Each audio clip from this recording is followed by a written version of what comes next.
It's your boy Tony Ortiz back again with another Not This Week in Brave Exvius, because that is done. And part of the reason that it's done is because the game has just kind of like, I don't want to say like fallen off because I don't think it ever really was there, but it definitely has been difficult to put the time and effort into it that it was that it's difficult to put the time and effort in at the same rate that we were able to put it in around this time last year. Last year, we were coming off of quite a few good months in a row, plus we had a pretty good anniversary. And that was in response to like two of the worst possible things that could happen. Number one, obviously, great loss. Don't need to go into that more in the community. But another one of those things was the debacle with Xenogears and the taking away of fragments and stuff from premium units and all that, which like to this day there's still a heated debate on. Like, thankfully that hasn't happened. Every premium unit has had shards available for purchase with VIP coins at the very least, and that's sort of mitigates the problems with premiums, especially when there's way too many of them, which is what we've been experiencing lately.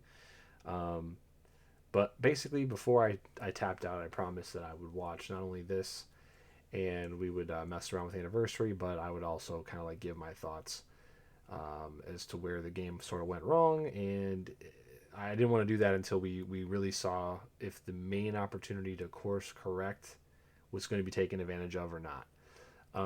Before we get started, this has already been said, but let's recap it again for anybody who doesn't understand. This live stream, I believe, is live in LA, where they had an official fan meetup. It looks like, yeah, it says right there in the description that this is the case. They gave us 2 months' notice to be able to go to LA. So now, if you live in the United States, Canada, or Mexico, and you don't live in California, and even in some parts of California, you might live anywhere from 8 to 10 to 12 hours away from LA. That's not enough time to get a flight. It's not enough time to book a hotel at a fair price. It's really not a great way to do it. I know we were asking for a fan event. I know doing it on an anniversary was a good move, like conceptually, but I don't think they were even thinking about doing it up until maybe like a couple weeks before they actually announced it. I would really rather have seen this happen either next year, or I would have liked to see it happen in the fall, sometime October, November, when we get our big premium collab. That's generally when that happens. And I would have liked to see it in a more central location that would have been easier for people to travel to. If you're familiar with North America, Chicago would have been perfect.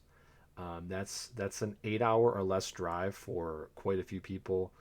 The West Coast people would have a little bit of a trouble with that, just because you're looking at a longer drive, longer flight. But they've already had previous fan events, and this would have really given a lot of the people who have kept the game alive, kept the game thriving in the community, a chance to go.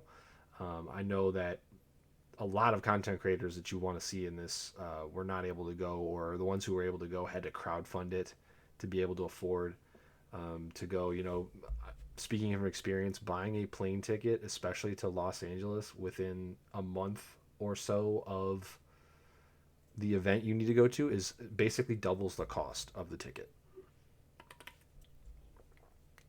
It's also not a cheap ticket in the first place, especially if you're not going to fly like a really really cheap, crappy airline. So then when you want to talk about lodging to stay in LA, I mean, wow. Like, the only reason I was even contemplating going is because I have a friend who lives there that I could have stayed with for free.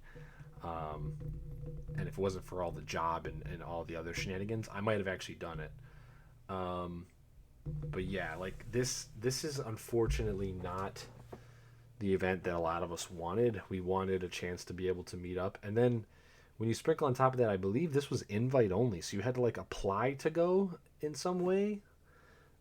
It was, and it's just, as far as I've seen, I haven't seen, again, preface this, I haven't seen what the setup looks like. I'm going to be very surprised if there's more than 100 people there, and that is sad, to be honest. I think that this is something they could have used to get a lot of the community to get even tighter by meeting a lot of each other in person, especially since the pandemic. We haven't had a chance to do that, so I really don't know I guess you can call this the fan event, but like, if they're going to do this in the future, which I hope they really do, I need to see something like an actual, not convention space, but like a banquet hall at the very least. You know, something where there's like, you could fit 1,000 people or more. Um, and it needs to be either far enough in advance if it's going to be in LA again, or it needs to be in a different place in the country, or in Canada. Like Toronto would be a great place to have it. It's very easy to fly in and out of there. You know, Atlanta's an easy one to do. That's an easy drive for a lot of people. That's an easy flight for a lot of people.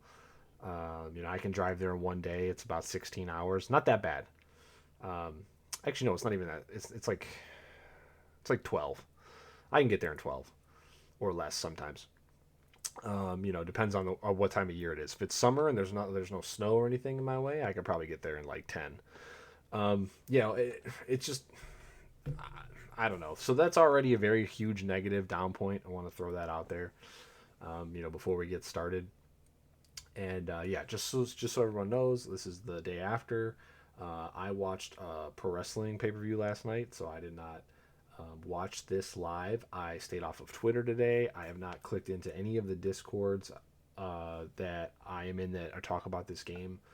I've not read any spoilers. I don't know anything that's going to be announced here, so everything you see is going to be my actual pure reaction.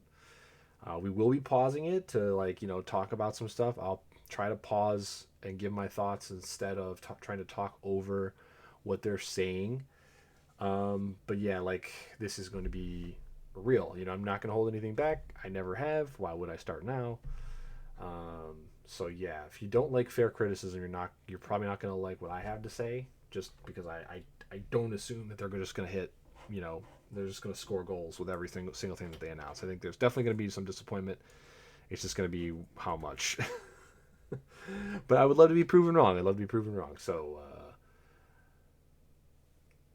after we're done with this, I'll probably like try to collect my thoughts, and you know, maybe we'll revisit this in a few days. You know, but that's my status there. And then, of course, if you're wondering, the new schedule, it looks like it's going to be Sunday, Monday for streaming. Just because that's kind of like how my job is going to line things up for me.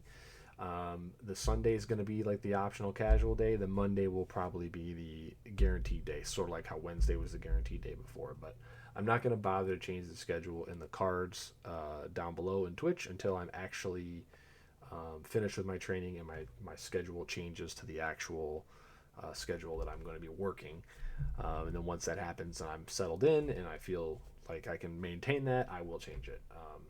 So what I'll probably do is, once I'm done with this, I'll probably go in there and just change. I'll take away the I'll go to the actual scheduling thing, and I'll remove the 2 days for right now, and then I'll put some notes in the title cards, and then, you know, so that's what it's going to be. And again, don't really know what's going to happen, whether I'm going to commit to playing MMOs or whether I'm going to play something else is my main game. But I will say this: the Mass Effect stuff is definitely going to pick up. I would like to have that finished before the new Cyberpunk DLC comes out, which I don't know if I'm going to play on stream. I've never played Cyberpunk on stream just because I like to have the music on. And I like to have, like, a lot of the adult options on. I don't like kidding down my games to be able to broadcast them. So, but that's in like September sometime. So I'd like to have that all done before then, because I'm definitely going to probably lose myself to that. So yeah, we're going to be hammering through Mass Effect starting in like a week or two, for sure. At least 2-3 hours here and there. So yeah, tune in for that. All right, here we go.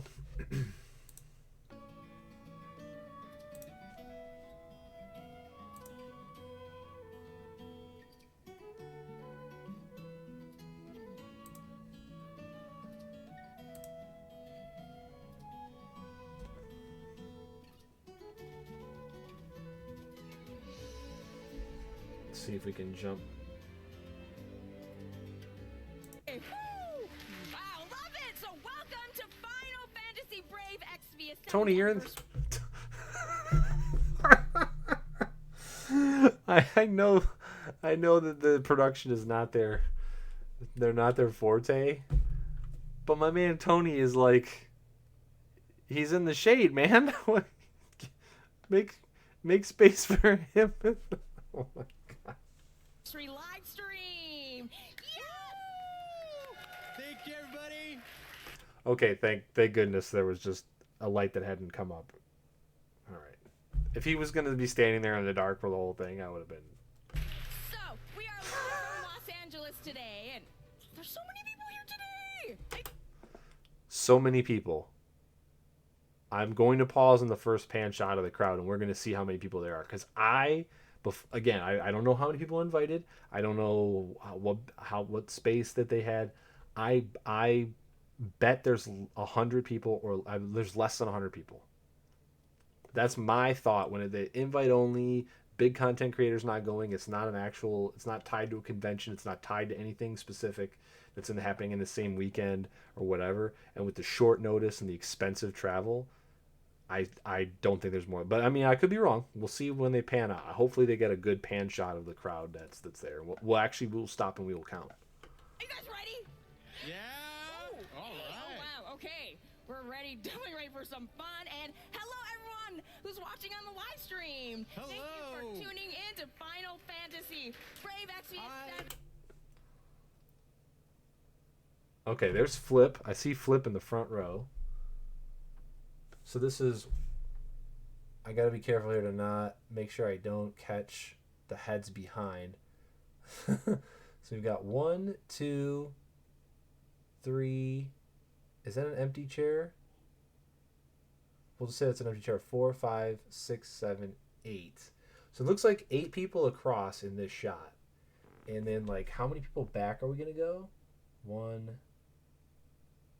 Probably 2 is here. 3, 4, 5, 6, 7, 8, 9. Oh, it might be 80. It might be 80. Anniversary live stream.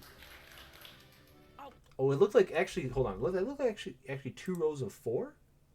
Yeah, it looks like there's 2 rows of 4 here, and there's a space in the middle. That's probably for people to come up and ask questions, or if anybody's going to come from the back. We do. I don't see the depth, but like you can do this right here, right? So use your visual like logic. So there's a fire exit on the right side here where Yoshi or where I wish it was Yoshi P.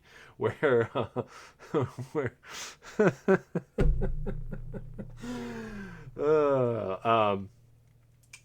where Hiroki is at. So Hiroki's over here, right? And then you've got another archway on the left. So if you just kind of visually look at that and you see how much space a human being takes up, they usually take up about like a square, like 3 square feet or so. But it's more like 2 lengthwise and maybe it's more like 1. It's like 1.5 by 1.5 if you're sitting down. Usually, like if you go into a stadium or like a baseball park or something like that, or hockey arena or basketball or whatever. Football and the European football, you sit down in a seat, you take up about 18 inches wide, and you take up about 2, maybe 2.5 feet from back to front with the seat included. A lot of us tall people, that's why your knees are jammed in there. Movie theater is another good example. So it's like, okay, so we'll say like 4 square feet. So this is probably... Let's see. I'm going to just do like a look. It's on an angle, so it's going to be a little bit tougher to guesstimate, but 1, 2, 3, 4, 5, 6, 7, 8, 10, 11, 12. It's probably about 13 feet in between door archways. So if nobody's blocking this exit, which I'm assuming they can't, looks like a very small little like barn kind of thing building here. 13. I'd say you could probably fit about 7 rows in there maximum if people are like slammed up against, like your knees are in the back of the next person's chair. So if you go 8 times 7 and every seat's filled, that's 56. But let's see if we get a better shot of the crowd later. Oh, and yeah, there's already so many viewers at this point. Again, thank you everyone for tuning in. You can see 15K views. Now 15K views I believe is streaming afterwards. I don't think that counts the viewers that they had live. But I can't imagine it was more than a few thousand live, which is not good. But at the same time, it's global, and this is at a time in the day where nobody in Europe's going to be watching, so I don't know. So I'm your host, Junko Goda, and it's really good to be here. Thank you for having me here. I have never seen Junko before, so I don't know what her role is within the company. If she's like just a professional presenter, not sure. Thank you, Rico. And with me, And I'm Tony, FFBE Community Manager, and I'm so excited to be here with all the fans here in Los Angeles. Thank you for having us. We So if you watch me at all, Tony was not officially the community manager until like a month or two ago.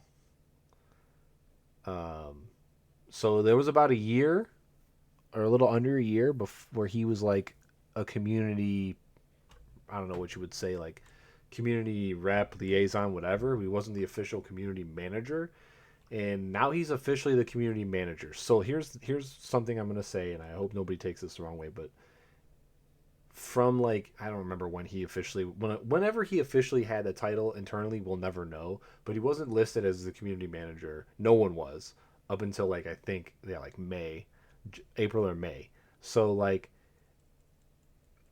he's going to be held to a much higher standard, and I think that's fair because if you are with the company on that team after about a year and then you become the leader of that team, now it's fair to expect more of you. And if we don't have a great showing here and we don't get a lot of the things that we've been asking for, um, especially the stuff that's already in the Japanese version, uh, I'm I'm not gonna just be able to just not uh, ask the question of did Tony push hard enough for this or not. So just want to throw that out there. You know, um, I think that's fair.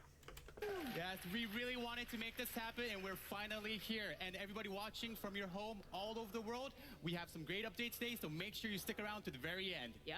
So before we dive into the nitty-gritty of the live stream, let's give a big round of applause for that very important person of the game, Hiroki Fujimoto-san, the producer of Final Fantasy Brave Exvius Global Version. Hello, hey. So, okay, it's nitpicky and all, but I've been watching a lot of these things. I've been watching streams for a long time. I've been watching speedrun leagues and randomizer leagues and fighting game tournaments and so on and so forth.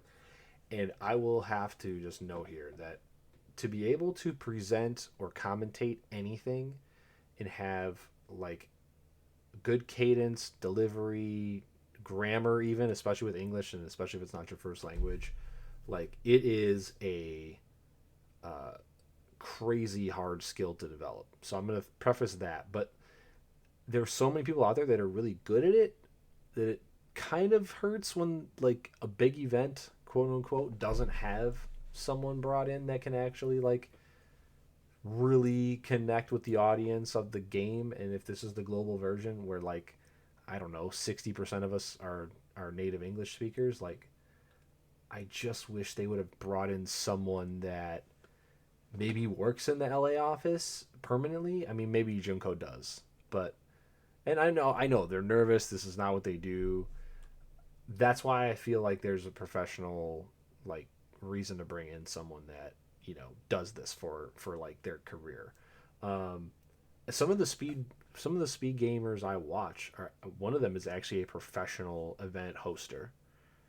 Like he's hosted events for Nintendo and for other game companies. Like I feel like this is an opportunity where a lot of companies could learn to like bring someone in who like does this. And this is a small event, so maybe they didn't have the budget, of course. But like again, I know it's gonna sound nitpicky, but I feel like somebody on the community team should be able to like be the anchor, and like you're gonna have you have both people that like I'm assuming English is not the first language for Tony. I think he's maybe half Japanese, or I have no idea. Junko though has no accent, so I mean maybe she was raised in California. I'm not sure, but I don't know. Like when I hear poor sentence structure or like bad grammar, like immediately, it just turns my brain off. Like, I don't know if it's just me, if it's some kind of ADD thing or whatever, or like some kind of OCD thing where, you know. But the energy's good. The energy's really good. So I mean, maybe that's the good trade off. So sorry, I just had to throw that out there. That if you're like, oh, why didn't he acknowledge that like they their sentences are a little jumbled? Yeah, there it is. Hello! Hello everyone! I'm Hiroki. I'm the producer of Final Fantasy Brave Express Global Version. Yay! Yay! Very excited to be here. Oh, it's less than 56. It looks like. There's some standing room in the back there. Oh, this is not as many people deep as I thought. 1, 2, 3, 4, 5. Is that Gert on the? Oh, he has the beard. This might be only six rows deep or something. Oh man. Okay, actually, this is really good. Yeah, 1, 2, 3, 4, 5, 6. It looks like 6 rows for sure. If you look down here. Okay, this is 5 wide. That's good. And this is 4. So this is 9, actually. So that means that this is 6 rows and 9 would be 54. This is not really a fan meetup. This is like a content creator meetup.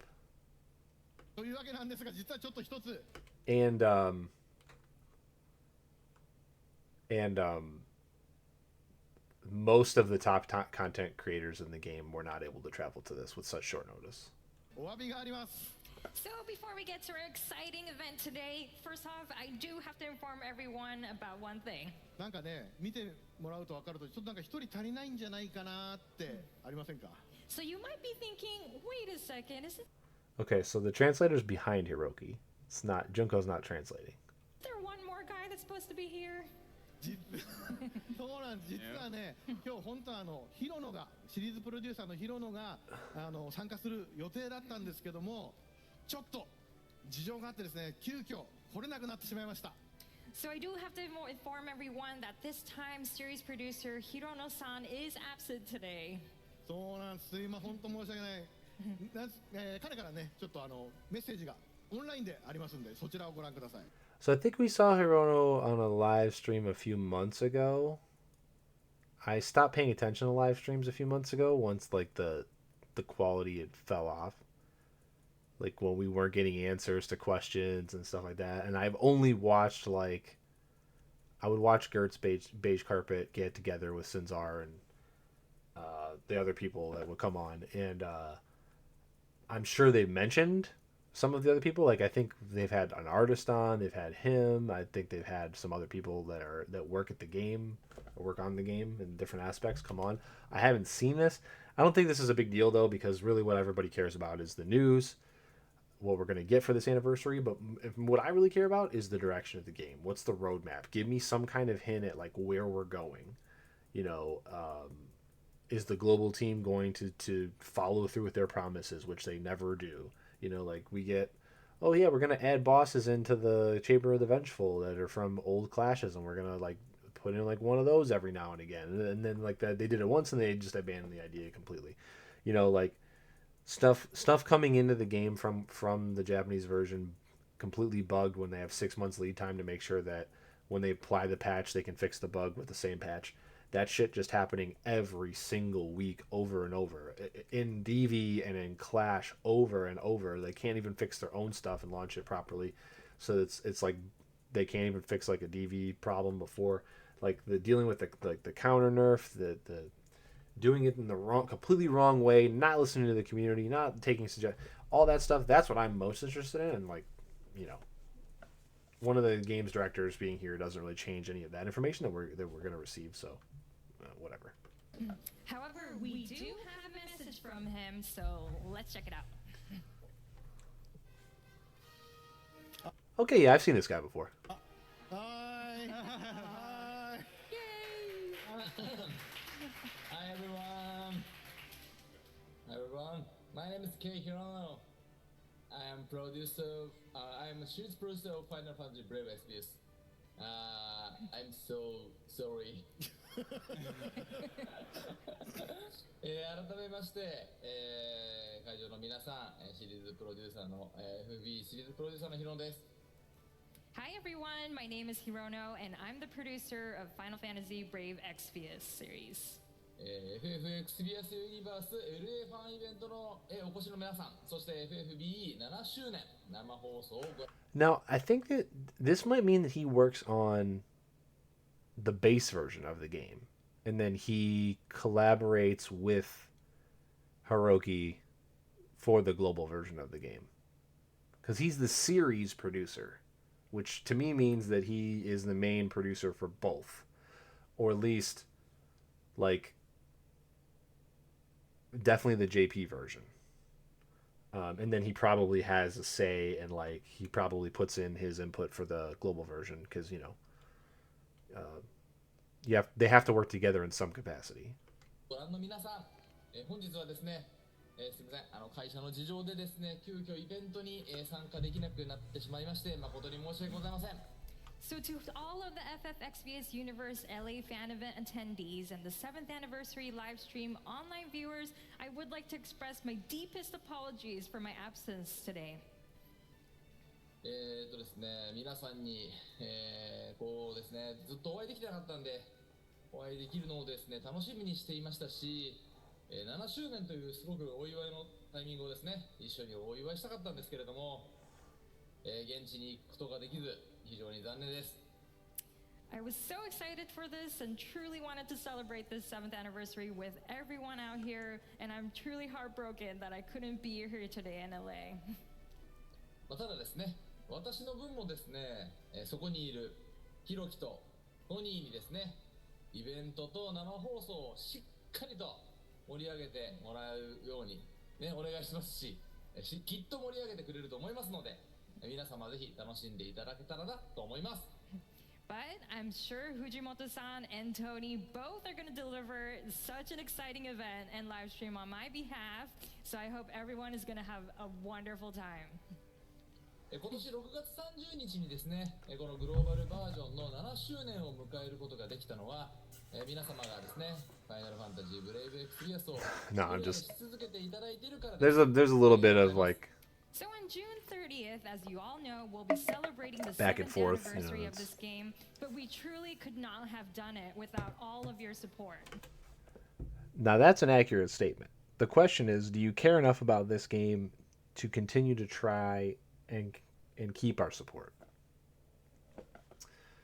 Because I don't think even the whales are happy right now with what's going on in global.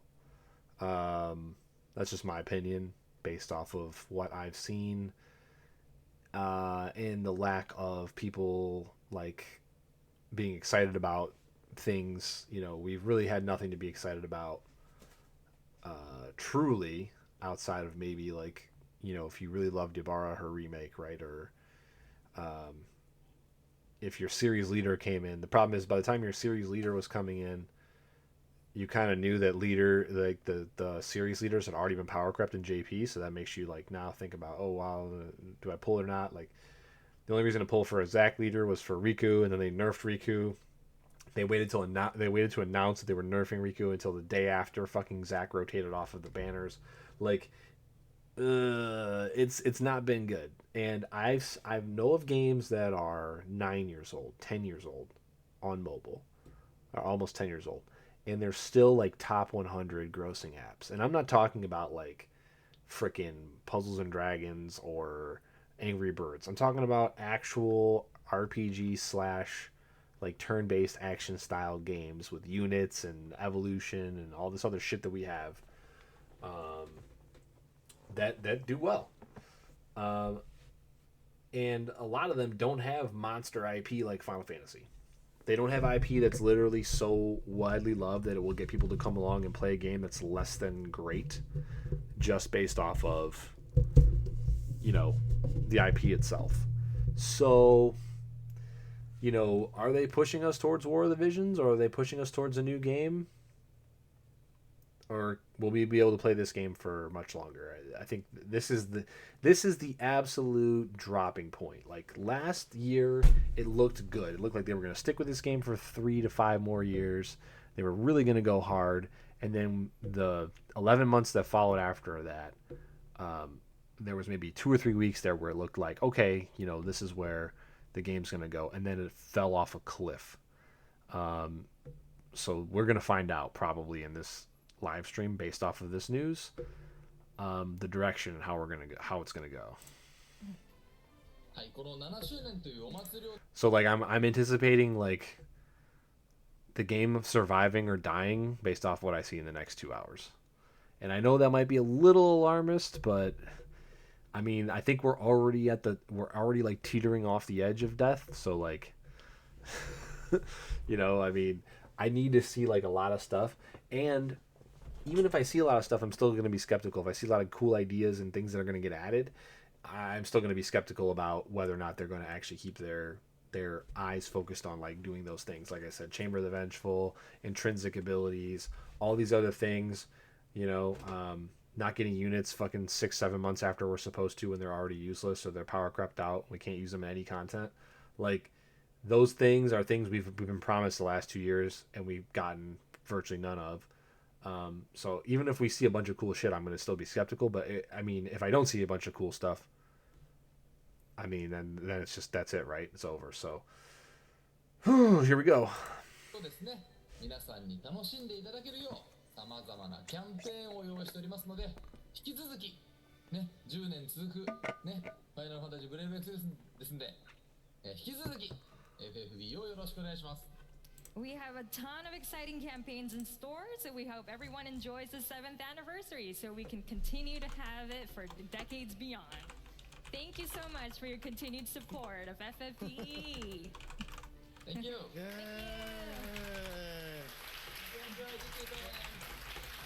じゃあヒロノさん、はいはいはいはい。そっちは今日本は何時ですか？ Hirano-san, what time is it over there in Japan? 4時35分ですね。AM4. Oh, AM 4 a.m. a.m. 4 a.m. Yeah, I'm so sleepy now. こっちの会場ね、皆さんね、すごいもう本当こうパワーがみなぎってますよみんな。At the event here, people are really pumped up. Do you have fun? Having fun?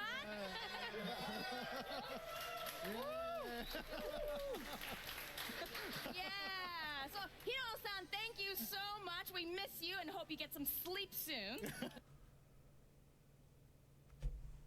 So he called in on like a Zoom or whatever live, which I honestly 100% appreciate. If I was there live, I would appreciate this.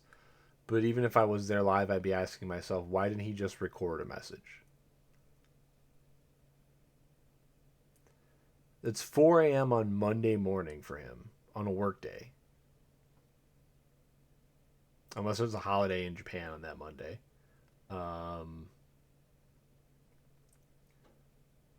I feel like that's just something that every other company in the world would go, oh yeah, just record a message, when a lot of people call into question like the business savvy and like the business culture and like that kind of thing about the company that we can only speculate on because we don't have insight, like if you go and watch the various documentaries about Final Fantasy XIV, we have an insight into how business or creative business unit 3 operates, right? Because we've been behind the scenes, we've talked to developers, translators, localizers, Yoshi P himself, like other people. We don't really know what's going on at Alim or Gumi. We really don't know how that is. I don't know. Like I've called into a meeting before at 9 p.m. to talk to the night shift guys at a job I previously had, and I've worked an extra hour of overtime. But like 3 a.m. is just completely impractical. Like record it. Okay, I guess. Maybe. So, He said, he can't make us, but let's get this show started. Can't make us. Can't make it. He can make it, but he can't make us. Again, it just takes me out of it. So, Hiroki-san, how are you? Can you tell us a bit about yourself in case no one knew? というわけで No, so again, I appreciate the effort, but like this is where I mean, again, and again, with more lead time, a bigger space, with more people coming, with being open to all the fans, you could probably like even justify again a bigger budget, hiring a professional presenter to really be the main host, especially in LA, where they have all these conventions and everything. I don't know. というわけでね、改めまして皆さん、本日はお越しくださいましてありがとうございます。So once again, thank you all for coming here today. いやね、本当こうやって皆さんにね、直接こう顔を見れるのが本当もう3年半ぶりぐらいだと思うんで、本当なんかね、やっと皆さんに会えて嬉しいなと思ってます。It's been what, 3 years since I've come here and Technically, it would be 4.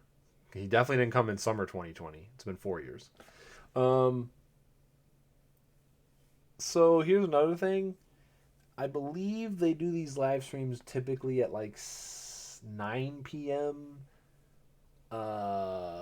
Eastern, which is like 6 or 10 p.m. Eastern, which is like 6 or 7, again, depending on if it's 9 or 10 in Pacific time, which is where LA is. And that kind of like works out for them in Japan because, that would put them 14 hours ahead or whatever. So that's like going to be like right in the middle of their workday on Monday.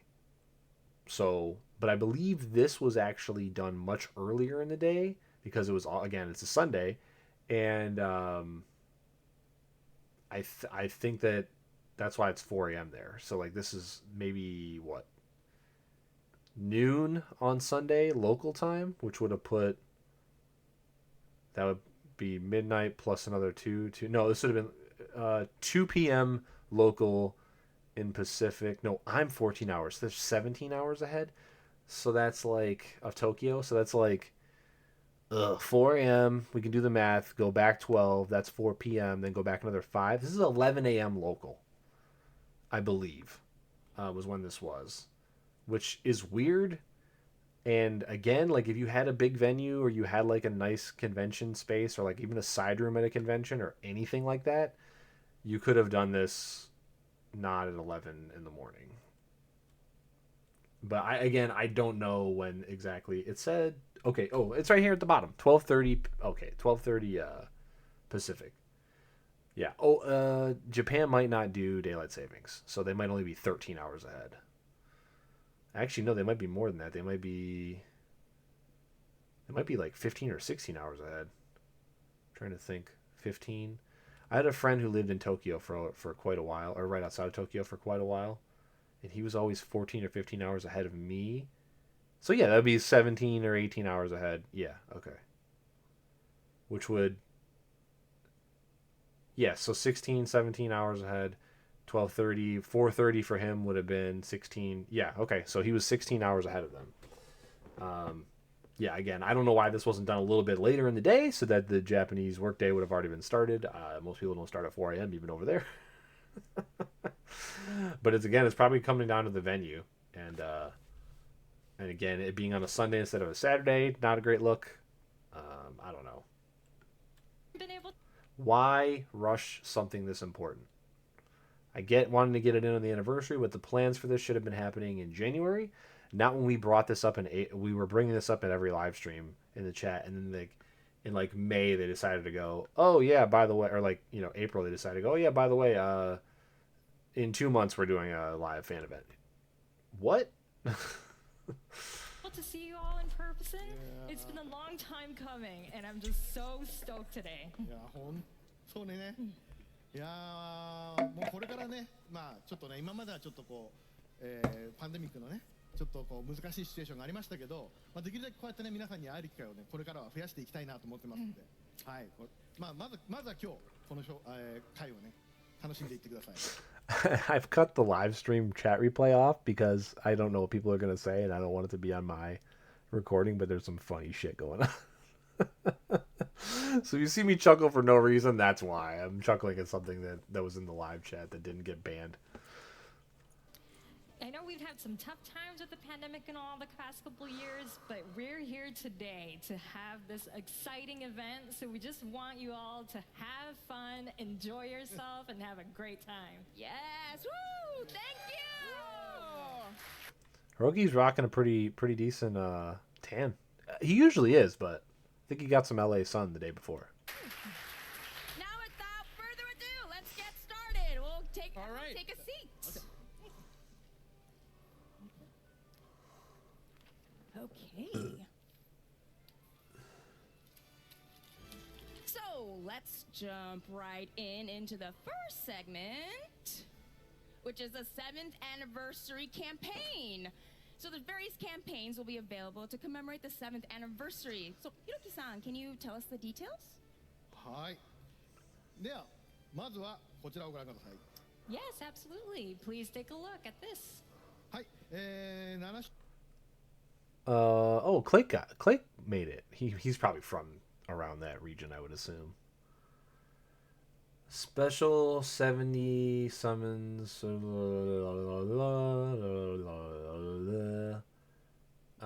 So 10 a day for 10 weeks.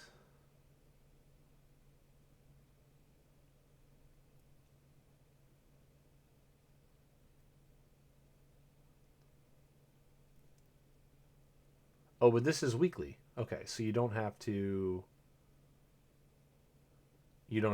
pull every day. You only have to pull once a week. 周年のということで、 Okay.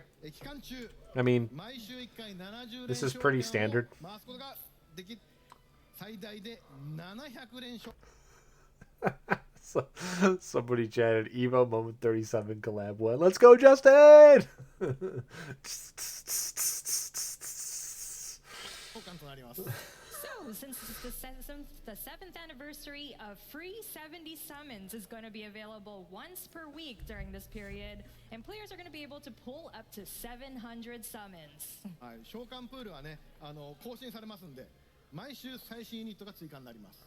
And the team is going to update the summon pool to include the latest units every week. イエーイ I just forgot that I hadn't upgraded my Addison Ray. I'm so excited about 続きまし it. てこちらです。 We have this. はい。ギャラ Summon that each player can perform once with 3 guaranteed level 120 NV units from a pool of 14. Okay, so let's see who we've got here. So we've got... I have no clue who that is on the left. Obviously, this is Cloud. This is Lightning, I believe. This is Rain and Fina. Terra. It's not... That's not Sephiroth. Is that Deoxys? I don't even know who the fuck this is. This looks like Noctis, but I can't tell. Who is this? Is this Idea? No idea. It looks like Phasey. I don't even know who the fuck's on the bottom here. Here's Rain and Laswell. So is this is this Cog somehow?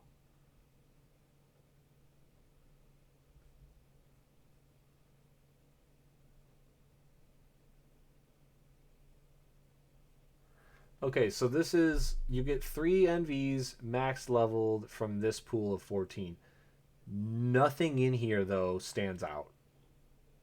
This is probably cool for new players, I guess. And it looks like it's a permanent thing, so whenever you make a new account, you're going to get one of these completely outdated and useless units, it looks like. And this is useless for anybody who's been loyal and played the game for forever. ガランティード NV スタートアップサモンということで、対象のネオビジョン14体の中からいずれか3体を From this limited pool is the problem. 獲得することができます。 This is the guaranteed NV startup summon, and this is a summon in which players can get 3 level 120 NV units among the select 14 NV units. And if you're new to the game, or you're haven't started the game or thinking about starting it, leveling something to max level is very, very easy. You play for like a week or two, and you'll be able to level up your, like, the main 5 units that you're going to be using to 120 without really any issue whatsoever. はい、こちら期間中お一人様1回まで召喚することができます。 It'll be limited to once per player during this period. まあこれね、7周年でね、また戻ってきてくれる人もいると思うので、まあ、ぜひね、ネオビジョンキャラクターを獲得してですね、7周年を楽しんでもらいたいなと思ってます。 And I really hope players who are returning to the game for the 7th anniversary are gonna get this Neo Vision unit and have a blast. Okay, so the objective of the game is to make you buy stuff and pull for it, and I get that, but the lack of awareness that you have to say, I hope players are going to come back and get some of these units to play the game with. None of these units are viable for like current content that's in the game today. So they're not going to be viable for the content that's coming, that's tuned up even higher based off of the leader skills we're still getting right now and the higher end leader skills that JP is getting. This is terrible.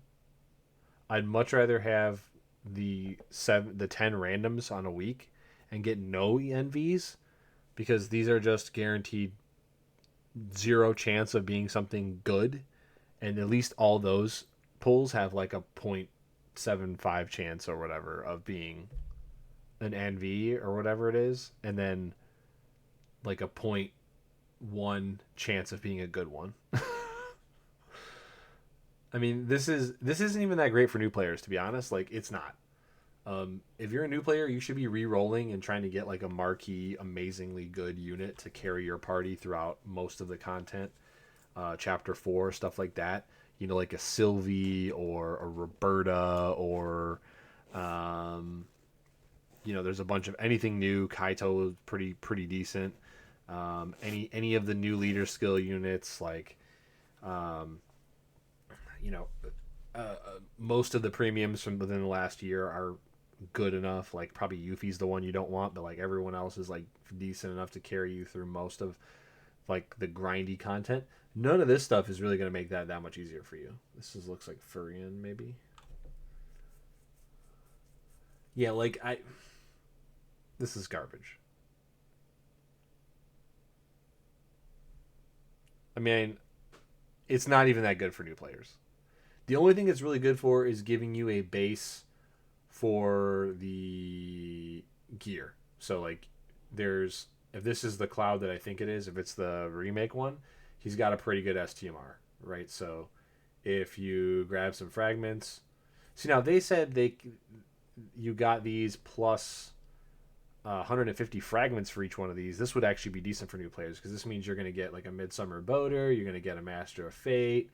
You know, their gear's shit. Doesn't Terra have something decent? Her sword, she's got a decent magic one-hand sword. That I think has an evergreen upgradable quest. You know, so until you buy Dark Vision's weapons and stuff like that, like, you know, like there's some decent gear to be had in here, but like that's it. You mean FaZe could be your tank, I guess, for like a little while? No, not even really. I guess she could be your magic tank. You're gonna go get Runda for free as your physical tank from Chapter 4, which is open as soon as you load up the game. You don't have to complete chapters 1 through 3 to go to Chapter 4 in the story. はい。なのでね、ぜひね、皆さんね、お知り合いにも声をかけて14 terrible units. FFBE 始めてねって。 That's good. Now, that's good, but why don't you remove the old units? Yeah, they really need to truncate the NV pool, because you pull these on a random NV pool and you feel fucking terrible. Especially if you spent fucking money to pull and you get one of these as an NV pull. You feel awful and you will not spend money again. Tell your loved ones about these new updates. Tell your friends. はい。続きましてはこちらになります。 And here's another. はい。7周年のアニバーサリープレイヤーアプリシエーションサモンということで、これまで FFBE を続けてきたプレイヤー、イエーイThis is a rerun of something they've done before. They've done this a few times where your total logged in days equates into a table, and then that's how many pulls you get. But again, they're random. 3% for NV isn't terrible. But without a truncated pool, without a cold pool, with all the old shit in there, when you hit an NV in this game, like, okay, here's, if you're new to FFBE or you haven't played, the problem with hitting fodder in this game is that it doesn't work for other units. So in order to upgrade a unit, you have to hit more copies of that exact same unit. A lot of other games don't do that to you. A lot of other games let you dump anything of like the same category or whatever into a thing to upgrade it. And then the other copies of the exact same unit are generally either you only need one or two, or like they're like a way to like raise the skills of the unit, but you can raise the stats of the unit with anything. And then they maybe have an alternative way around this, like units you can farm that generically raise anything stats. You know, like the path to upgrading things in this game is much more narrow than most other mobile games. And not only that, you're getting a new unit every week. It's overload. It's over fucking load. So when you get a new unit every week, power creeps way faster than it does in other games. There's not stuff that's evergreen strong. Virtually at all. There's a couple maybe support units that are there, and most of them were mistakes. And if they could go back in time, they would have nerfed them on release and you know, not put them out or whatever. But yeah, like you know, when you hit the red crystal, that's like a 3% chance. Then you have like a 10% chance or less of getting something useful out of that red crystal, if you already have all the gear that you need. Now, you're going to find, if you start the game anew, when you get some of these older units, some of them have really good gear that you can get from them, but you only need maybe one or two copies, maybe, of a lot of these, and you're just going to feel really bad when you spend money to pull and you don't get stuff that's only a year old in a game with power creep this fast. はい、もう本当ね、これまで FFB を続けてプレイしてきてくれる人にね、もう感謝の気持ちを伝えたいので、プレイヤーそれぞれの合計ログイン日数に応じて召喚チケットを配布いたします。So just to show our immense gratitude to all of our players who continue to play FFBE, the summon tickets are going to be sent to each and every player, depending on the total number of days they've logged in thus far. まあね、新規で始めたプレイヤーの方にもね、3枚獲得できますんで、まあこれ繰り返しになりますが、お友達、ご親戚、ご家族、皆さんに勧めてください。So new players who recently started to play will also get 3 summon tickets. So I'll say it again, but tell your friends, tell your family, tell your loved ones. Very nice. はい。続きまして。Yeah, they really need new people to log in and play because it hasn't been going well the last couple of years. ログインボーナスです。Now let's talk about the login bonus. はい。7周年のアニバーサリーのログインボーナスということでですね、今回ログインボーナスはパート1からパート3に分かれていて、トータルでなんと22,000ラプス獲得できます。So is the 7th anniversary login bonus. Ooh, there's a good question here that came up in the chat. How does the login days pool affect people who are locked out during the Facebook debacle? I'm interested in that because I was locked out for 5-6 days myself. Probably missing 5 or 6 days is not going to put you down a bracket, but if it does, holy shit, will that feel bad. Bonus is going to be divided into 3 parts, and players can get a total of whopping 22,000 lapis. The average amount of lapis you need to summon a regular price unit to pity is 46,000. So if you log in for 10 weeks, is this 10 weeks? Yeah. If you log in for 10 weeks, you don't even get a half of a pity on a regular unit.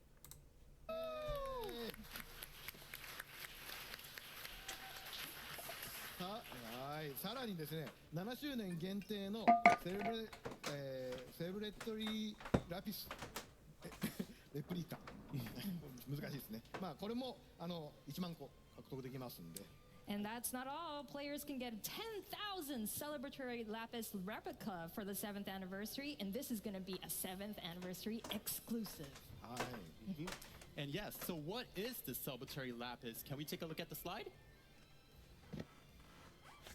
All right, so there it is. So with this special item, players can summon tickets such as the 7th anniversary 10+1 summon ticket and 7th anniversary 7 summon ticket. And also, you can do it with an exchange ticket such as NV Unit Select Ticket 7th Anniversary and NV Fragment Select Ticket 7th Anniversary, which players can obtain units and unit fragments. Okay, that's good at least, because, you know, if you had to skip like this new Fino or like Dio or something, if they're in this select pool, like here's Ibarra's fragments, here's Dio's fragments, like if you can get, you know, this isn't useless, because if you have like a leader skill unit like say Squall or something, you can get his fragments, that's awesome. And then I think you're only going to get one of these though. You're probably only going to get 50 fragments of one of these, or you're going to get one of these units, and that's all you're going to get. You're probably only going to get enough lapis to get one select ticket. Just saying that now, but you know, if you skipped a premium unit that you really wanted because you like the character, because they're useless in game, like Gun Lastwell or something, like at least you'll be able to go back and get this. Probably only one time though. Oh, also keep in mind, we have not gotten any kind of like free fragment or like fragment style like earn in game without having to get choked for money fragment stuff since last anniversary.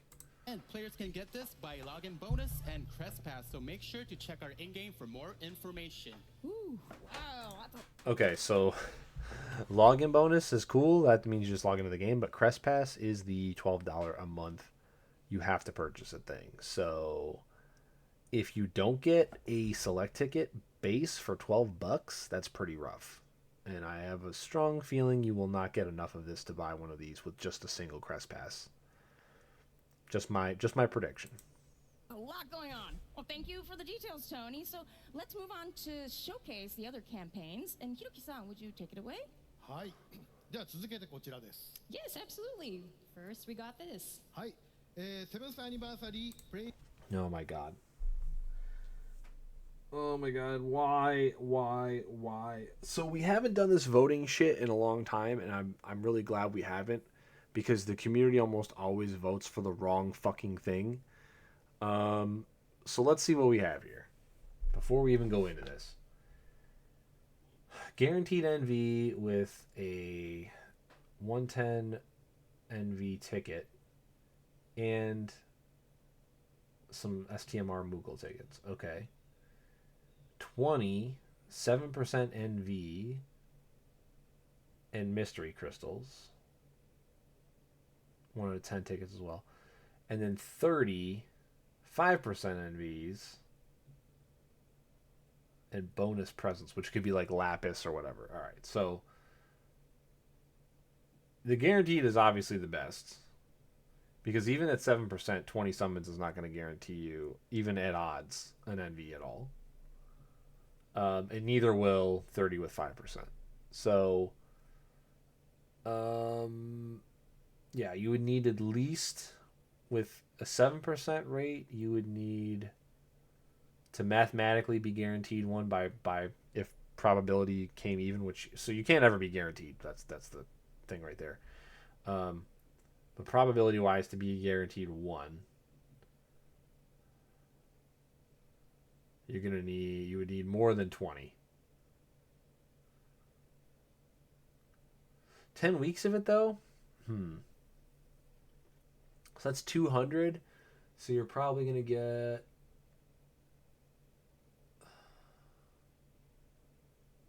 so that should get you 14 if odds are perfect. If you're getting 200 of these. And then if you get 300 of the other one, just mathematically at 5%, that's 50, or should average 15. And then you get 10 guaranteed with the one on the left. So you're looking at a guaranteed 10 or odds at 14 or odds at 15. As a general rule, if you're gambling and you have $10 in your hand, anything that you bet on that doesn't get you at least $10 more back, probably not great odds. That's what we call 1-to-1 or plus. I'm not going to get into the plus minus thing because that's going to confuse the shit out of people. But 1-to-1 odds. So if I walk up to the craps table and I put $10 down on the pass line and I roll a 7, I get my $10 back that I bet and I get $10. Okay. That's what number one is. They're giving you have $0. The casino's giving you $10. Number two is roll a bunch of dice, and odds are you'll get $14. But if you don't roll well, you might get $3. You might get $7. We don't know. And then the third one is here, roll the dice 33% more times, but you might have even less of a. And here's the problem. The algorithms that are in this game to give you prizes are not regulated in the way that a casino is. Okay? So a casino slot machine has a very specific government regulation on the algorithms that you can have, and it's monitored by a third party, by a gaming commission, people that are appointed by elected officials and so on and so forth that are not supposed to be in cahoots with the casinos. I mean, I can't say one way or another. But like, they can tell you the gambling laws in Japan, I think, are different, of course, than in America. But the global version, they have to post the rate, right? So they post that 5% NV rate, right? But just because it says it's a 5% NV rate doesn't mean that they're necessarily like not like letting you roll on a weird table that adds up to 5%. Like it might be 4% for an NV that's over a year old and 1% for an NV that isn't. Like, we don't know any of that kind of back. We don't know how, once you hit an NV, how it determines, I think it says in the game it might be like it might be an even spread for everything, but it definitely doesn't feel that way. I mean, so I don't know. This one's tough. Like, I mean, again, without a truncated pool where they get rid of everything that's over a year old, it doesn't matter what we hit on these things. Like, it's going to be all gambling anyway. So if you hit 10 guaranteed, you're going to be gambling. If you hit 14 in the middle, you have to, again, roll 14 times to see if you roll anything worth it. And then same thing if you hit 15 on the end. I'll probably just vote for the most summons. We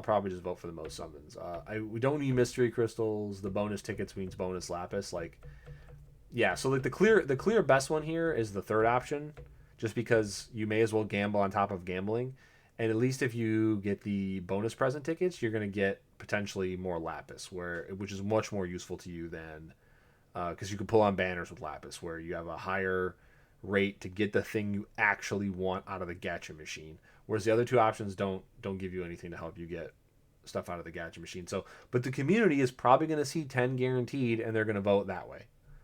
Because they don't understand gambling, they don't understand odds, they don't understand the math. But I hate this shit. Like, just give us the best option. Don't let the community vote itself out of the best option, because it happens way too often. ボイスサモンです。こちらはですね、7周年を記念とした、特別なユーザー投票の企画になります。 So this is a special player poll campaign to commemorate the 7th anniversary. はい。プレイヤー全員でね、投票を行って一番多い票を獲得した施策を9月に実施いたします。 With this, all players can cast their votes, and the campaign that has the most votes is going to be available in September. これまでもね、これ何回かやってる、毎周年でやっている施策なので皆さんもご存知かなと思います。 And there will be a poll for part 2 scheduled as well, so be sure to check the in-game news. はい、パート2もねありますんで、ぜひねゲーム内のお知らせを逃さないようにしてください。So don't forget to check it out. Yeah? はい。続きましてまだありますよ皆さん。続きまして。 There's still more. I know everyone's already like strategizing, but there's more, so you gotta listen. まだあるよ。はい。こちらです。 There's more. はい、復刻紹介になります。はい。ちらはね、はい、7周年を記念して特別にニーアオートマタとファイナルファンタジー8の召喚バナーをご送りいたします。 So you guys are real excited about this one. Near Automata and Final Fantasy VIII summon banners are back to commemorate the 7th anniversary. はい、なんかね、ニーアのね 2B に関しては7月6日からアップグレード This is good if you weren't playing the game during Nier. You can go ahead and go back and get Nier units. The problem is if you don't also get Squall, it's almost pointless to have Nier units because they're going to be power crept like within the next few months. That being said, the next the anniversary clash does have light as a weakness, so this could be okay. You probably want to try to get 2B for sure. Just in case, she's probably the most likely to get upgraded in the future randomly. But without Squall, they drop off massively because they don't get any other leader skill benefit. And I'd have to go look at the JP leader skills. I don't know when the next JP leader skill, after we're done with all the elemental leader skills, comes. That would actually work for her.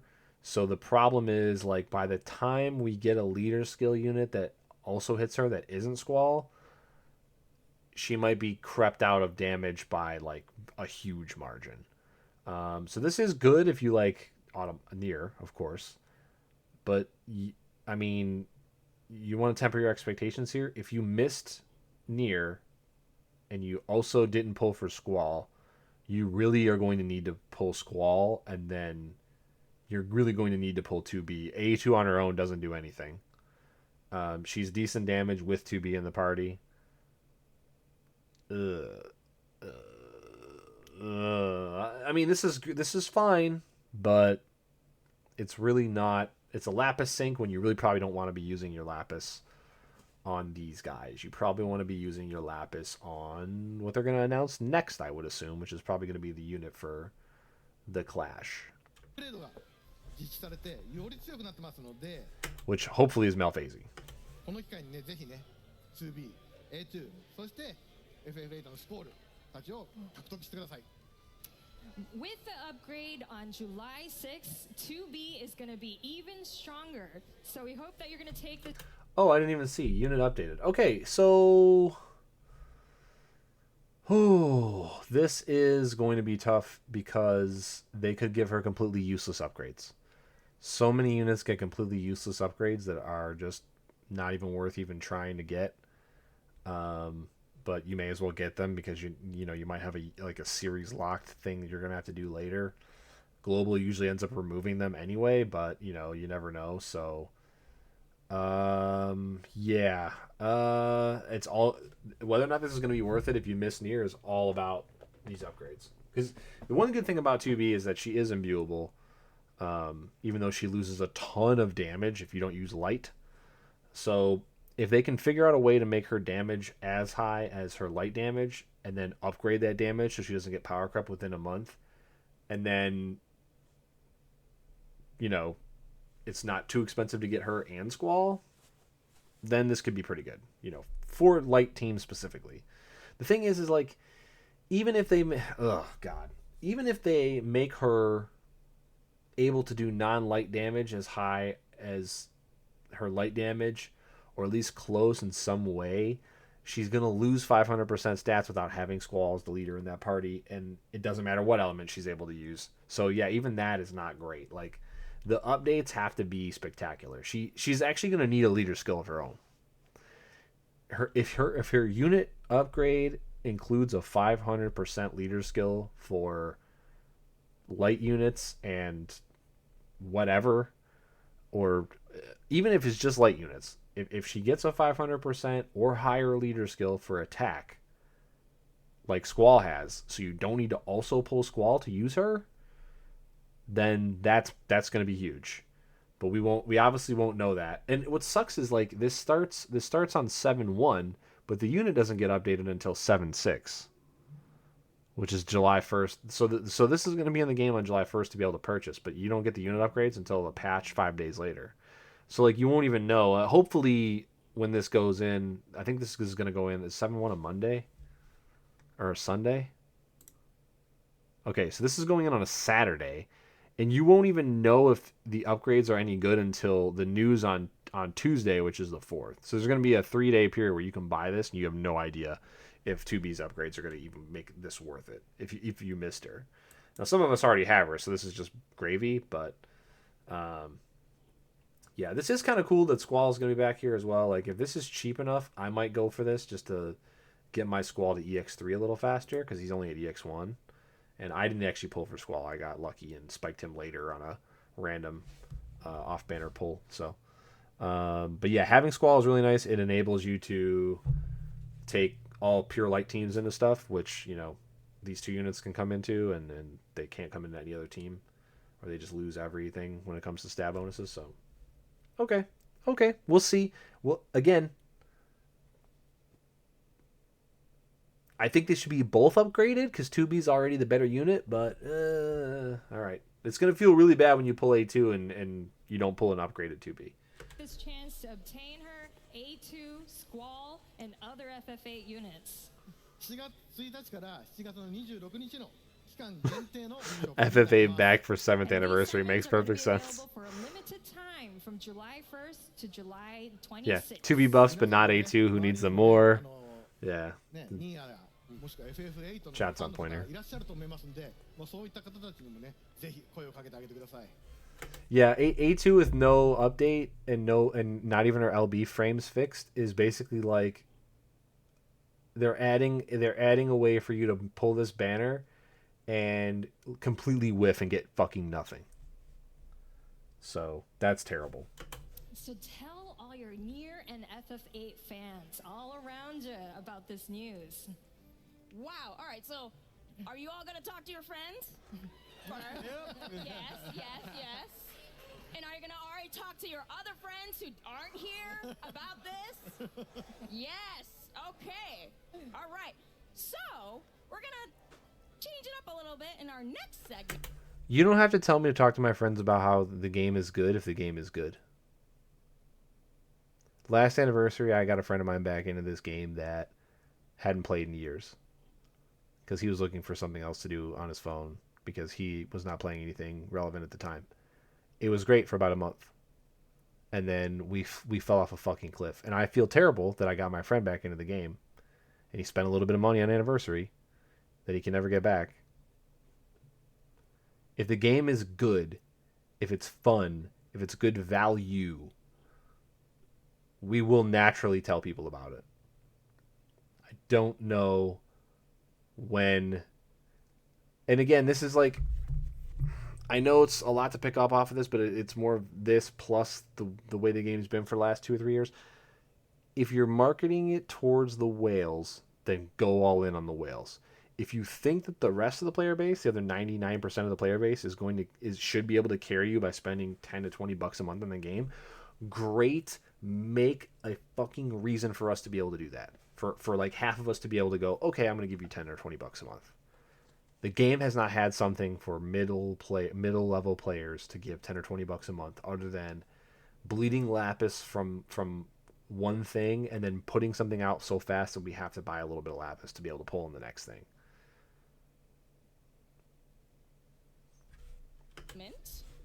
So up next we have this. Take on the FFBE Team Triple Game Challenge. Oh. Yep.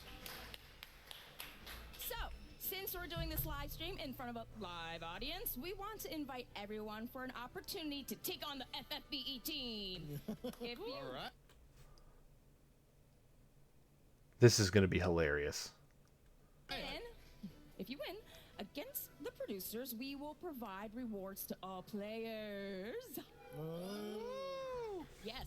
So today, we have 3 kinds of games. Our challengers will form a pair to take on the producer team of Hiroki-san and Tony. We'll first go over the games. So if you think you have what it takes to beat the producers, we'll ask you to raise your hand later. As far as the in-game rewards that you're all curious about, we'll announce them for each game.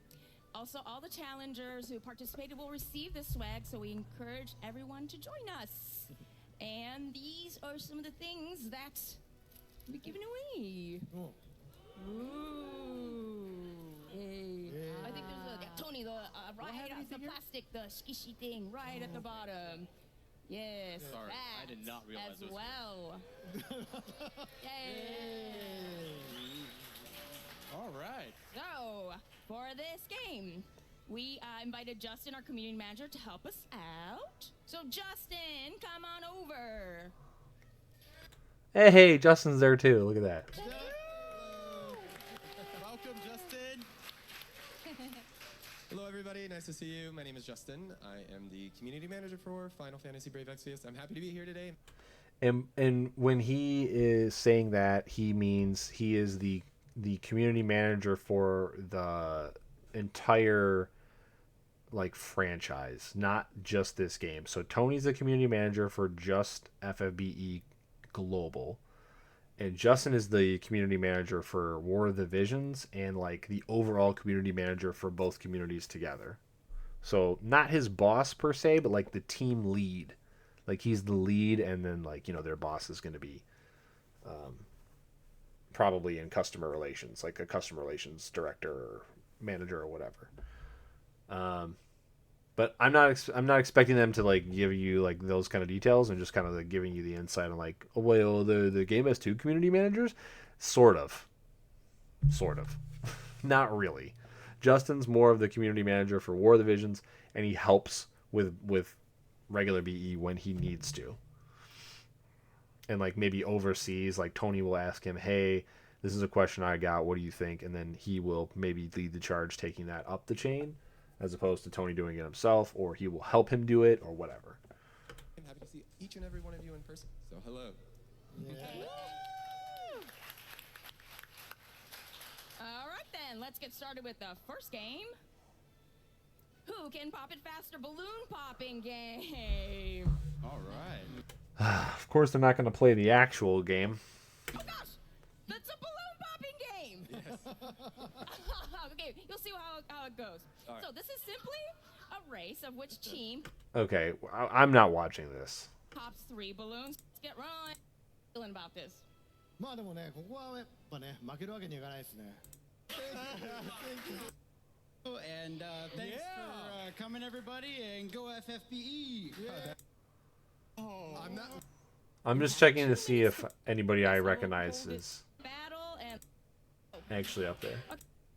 I'll be watching. I'm the referee. all right. So I'm gonna tell him which way. Goes there. So everybody, some other people have given a location, so I guess you got to shout out a look. All right.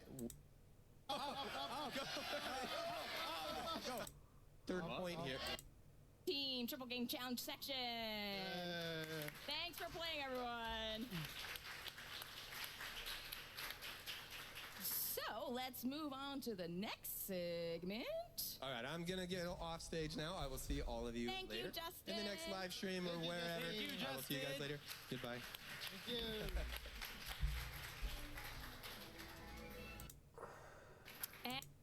We're work on that right now. That's pretty cool. So this is the their team. Wilk, Yoshikiri, Louise, Elena, and then this is the new member of the team that I don't remember what her name is. Oh, Thank you guys. はい。皆さんどうですか？ Can you guys see it? Maybe a bit far, huh? Can we get this on the screen? honestly, it's awesome. Which character?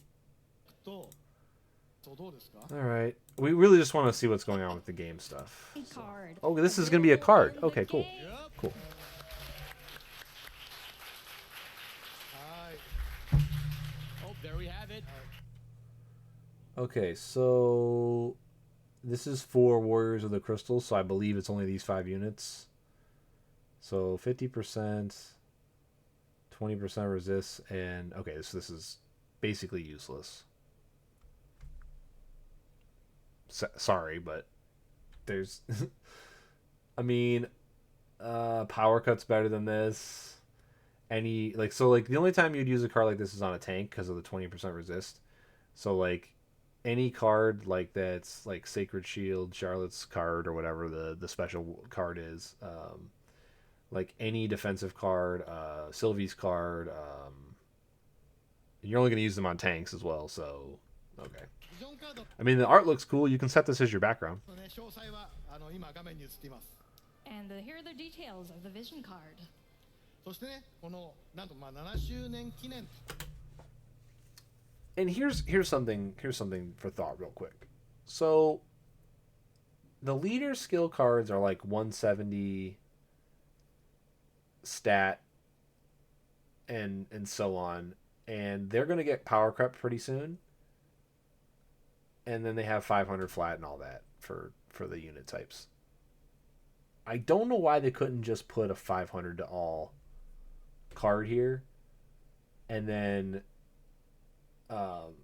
especially with the resist, because especially if it's locked to these 5 units, none of these units are going to get upgrades. Probably, maybe Wilt gets an upgrade in the future, because he was a premium, but like none of these units are going to get upgrades. So like, even if they released a new version of one of these Warrior of the Crystals, if it's locked, I mean, again, I don't know if it actually is locked, because look at this, level 1 Warriors of the Crystals boost. Oh yeah, this is the name of the ability. So this is usable by anybody. This should just be 500 to all stats, because there's still like this would be a great card that you will use for a long time, unless you're a whale, of course, when you won't use it at all. But like, this would at least give you a flat stat tank usable card. You're probably almost never you're gonna only throw it on your last attacker if like they're from like a weird series like Mana or like Final Fantasy 9 or something that doesn't have any good cards or something like that.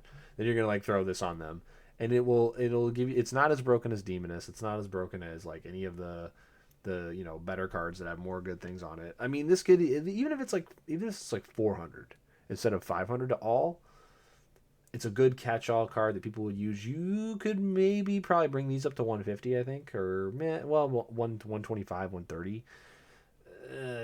In this state though, it's not going to get used by anybody, because this is too many flat stats to lose for only 20 each resist.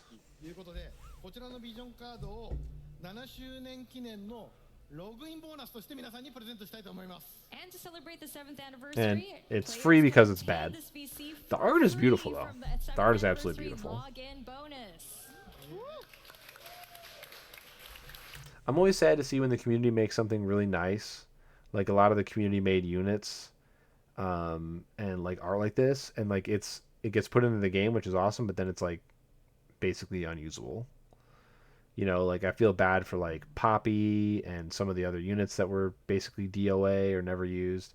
Some of this great artwork is in the game, but like we never actually have a reason to use it. So it's like, at least it's a vision card, and you can make it your background. Hopefully it has good music attached to it, but it's probably going to have just generic music. I don't know if the Warriors of the Crystals have like a theme song, but hopefully they do have a theme song. If they don't, they get one, and then that's the music for it, and hopefully it's good. Yep. So I've heard somebody say too, Yoshikiri is super sick. I see Elena there, but do you recognize somebody's not? Like somebody that we don't really recognize. Who's that? Who is that? あれ気づいちゃいました Ooh, nice catch, Tony.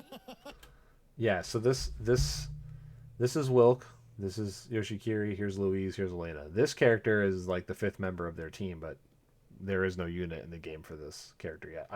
I thought they might have teased this or put it in already, and I just hadn't noticed, but no, apparently this character is not even in the game yet.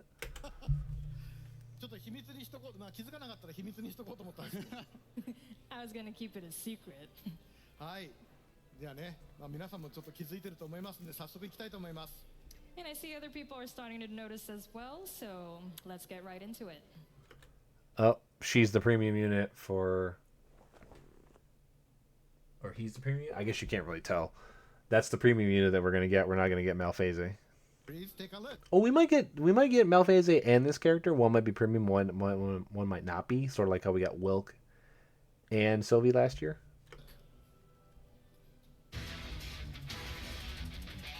Okay, we are getting this character.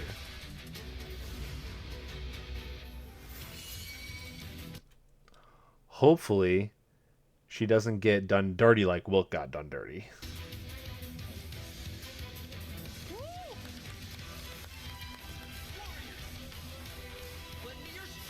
Okay, it's just a generic dude. Yo, he got Virgil swords though? He's gonna snap the Gucci belt on?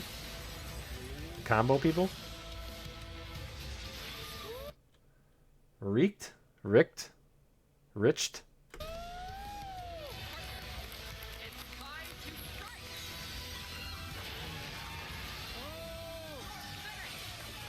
That is a new CG. Does that mean that we're getting a new Elena? Because it's one of the only original characters that I give two shits about is Elena. And we're getting a new Elena. So I will definitely be in for the new Elena. I'm happy about that.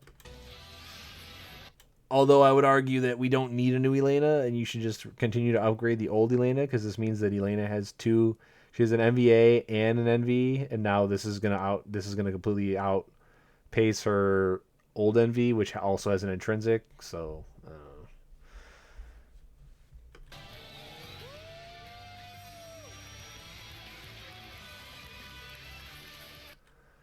I bet they're both premium.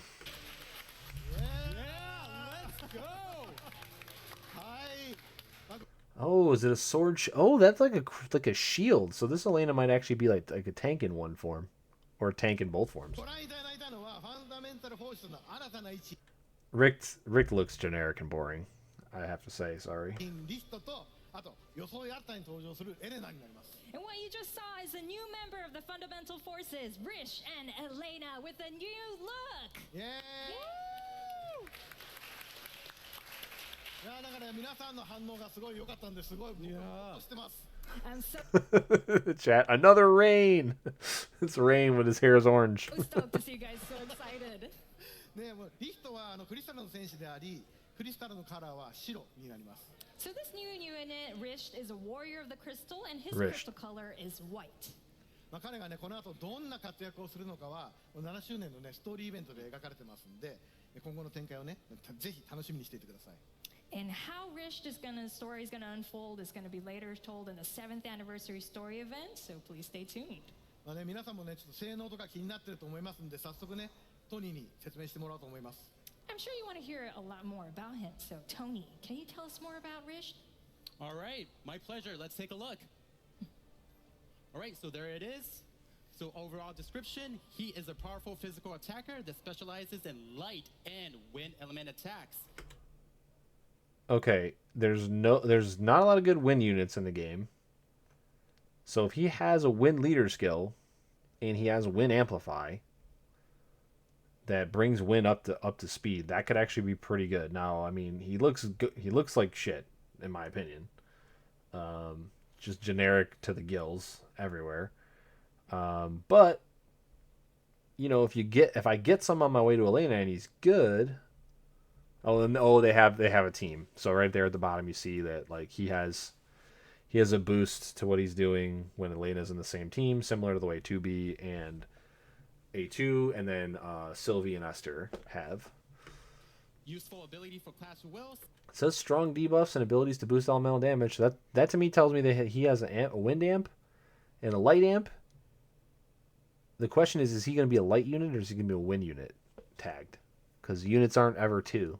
Such as strong debuffs and abilities to boost elemental damage.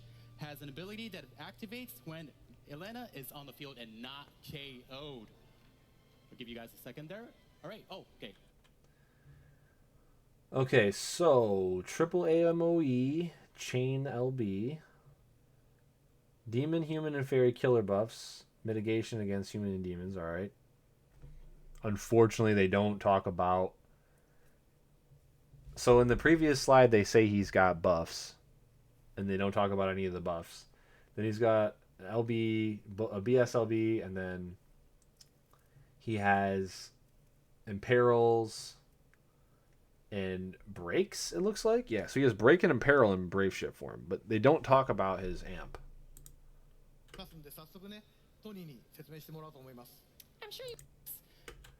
Because right here, he's like, abilities to boost elemental damage. See this? Strong debuffs, which would be imperils and breaks. But then abilities to boost elemental damage. Useful ability for Clash of Wills, such as strong debuffs, strong killer.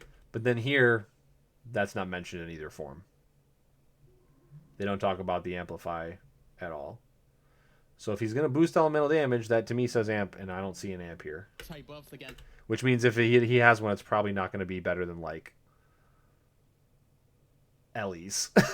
What, 35% or something? If he's got a 150 wind amp, though, Humans and fairies. wind teams might be viable. Damage mitigation against demons We don't even and have the wind leader humans. yet. Yeah. And brave ship form. Triple bolting strike The wind leader chain was the last LB. leader? No, the water Abilities leader was the inflict last leader. parameter The wind leader was reductions second and last leader. elemental impearls. All right, and next, you could also see the CGLB there as well. All enemies, 250%. Not bad.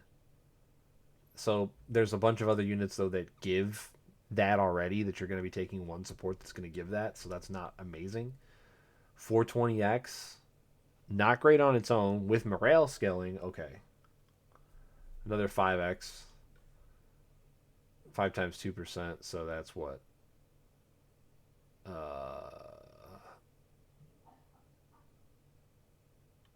Okay, that's not terrible, but it's not great. All right, so I'm just gonna go over some of them. Arja Assault.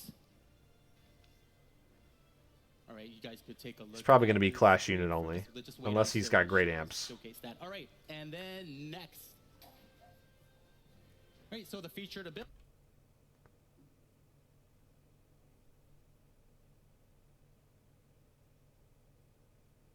Okay, so he has a light amp for 180. Okay, that's good. Not 200, but I mean you can't really ask for 200. Not everybody can be Sylvie. Sylvies are 200, right?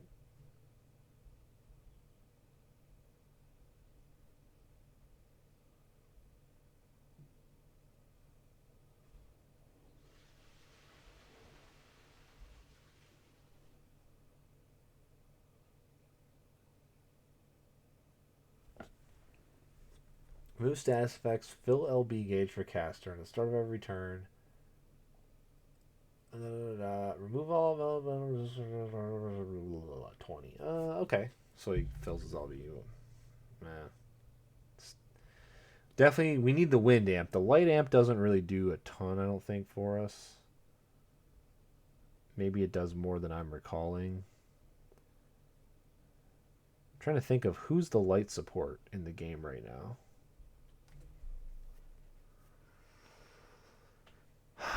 I think it's a unit I don't have. No, wait. Well. Oh, wait. Use once per battle? Fuck off. Once per battle and he's in Clash, which you need 2 uses, man. You burst twice in Clash. You burst in the middle to hit your fucking... And then...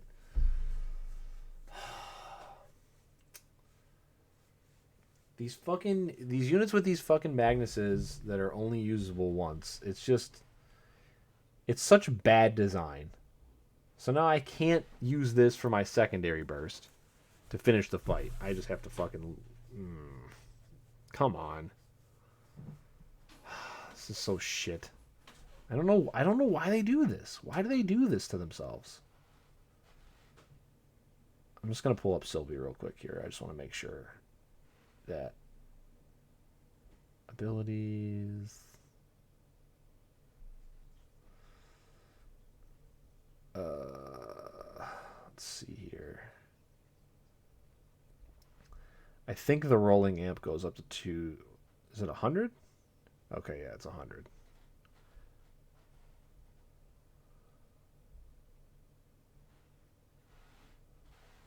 Okay, so anything over 100 is... Anything 150 is what you would expect for a Magnus. So that's actually pretty high. It's 180 for a Magnus. That's pretty high. I don't know if we have anything over 150, actually. Why was I thinking 200? Oh, I'm thinking of the new JP units, I think. I think that's where my brain is at. Ooh, is he going to get crept then? I don't know. If he doesn't also have this for wind... Abilities, leading light, only available.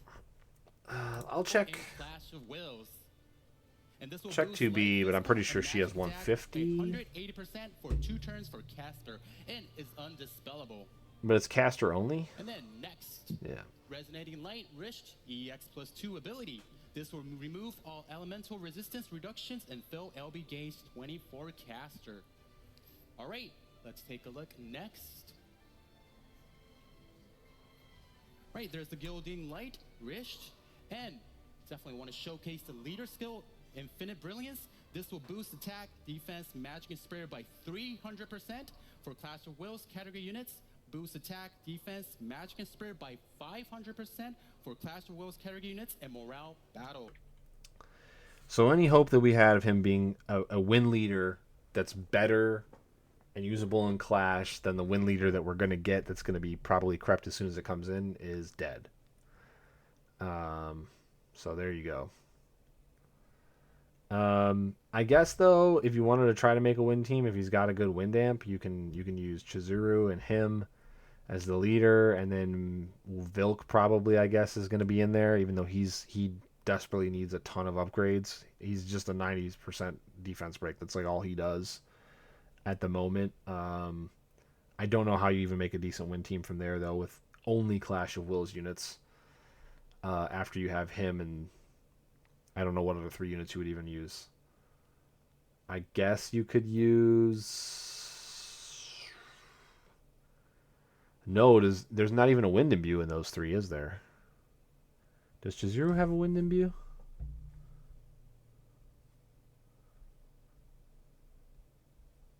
I don't even think she does.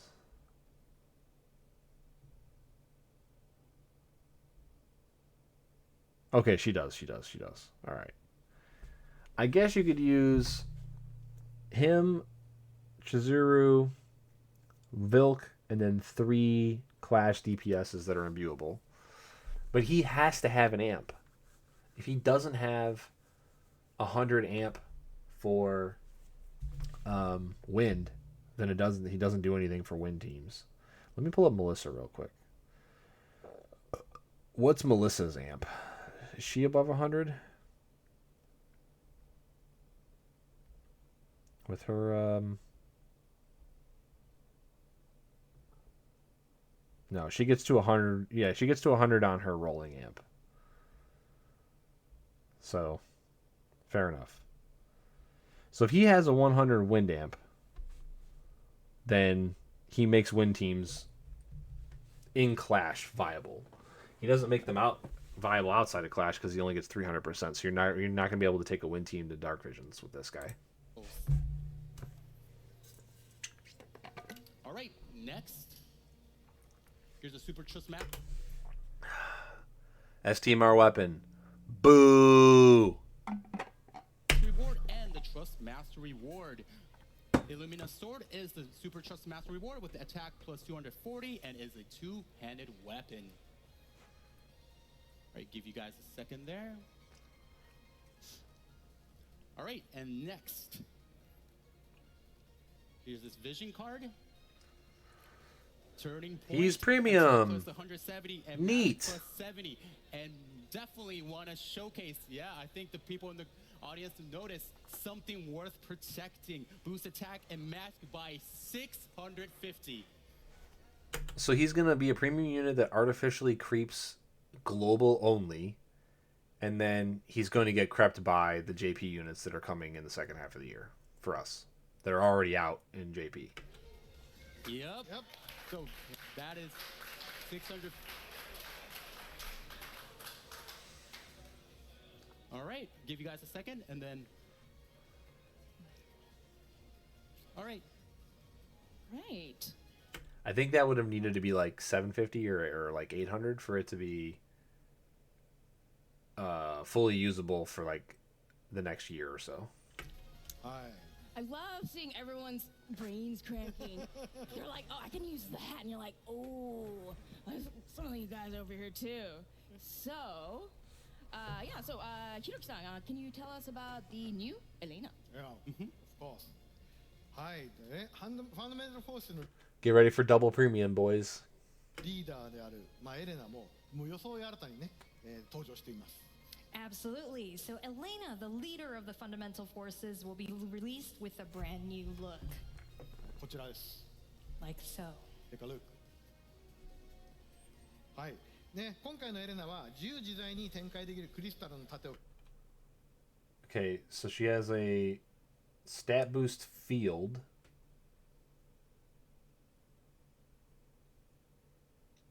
Oh, if she's not an ice leader, she's DOA too. 構えていて、戦いの中で仲間を守るために、力を発揮します。 This Elena has a crystal shield which she can activate at will to protect her allies during battles. これまでのね、新たとは違う新たな一面をね、皆さんに、楽しんでもらえる。 Okay, yeah, 2B has a 150 amp for herself, so 180 is a new level, but I don't think it actually will keep pace with the JP units that are coming. いいんじゃないかなっていうふうに思います。 Unless they're 175, but I think some of them are 200. So And I hope everyone looks forward to this new Elena. if she's a tank, if she's a magic tank, this could be good if you don't have like Cecil.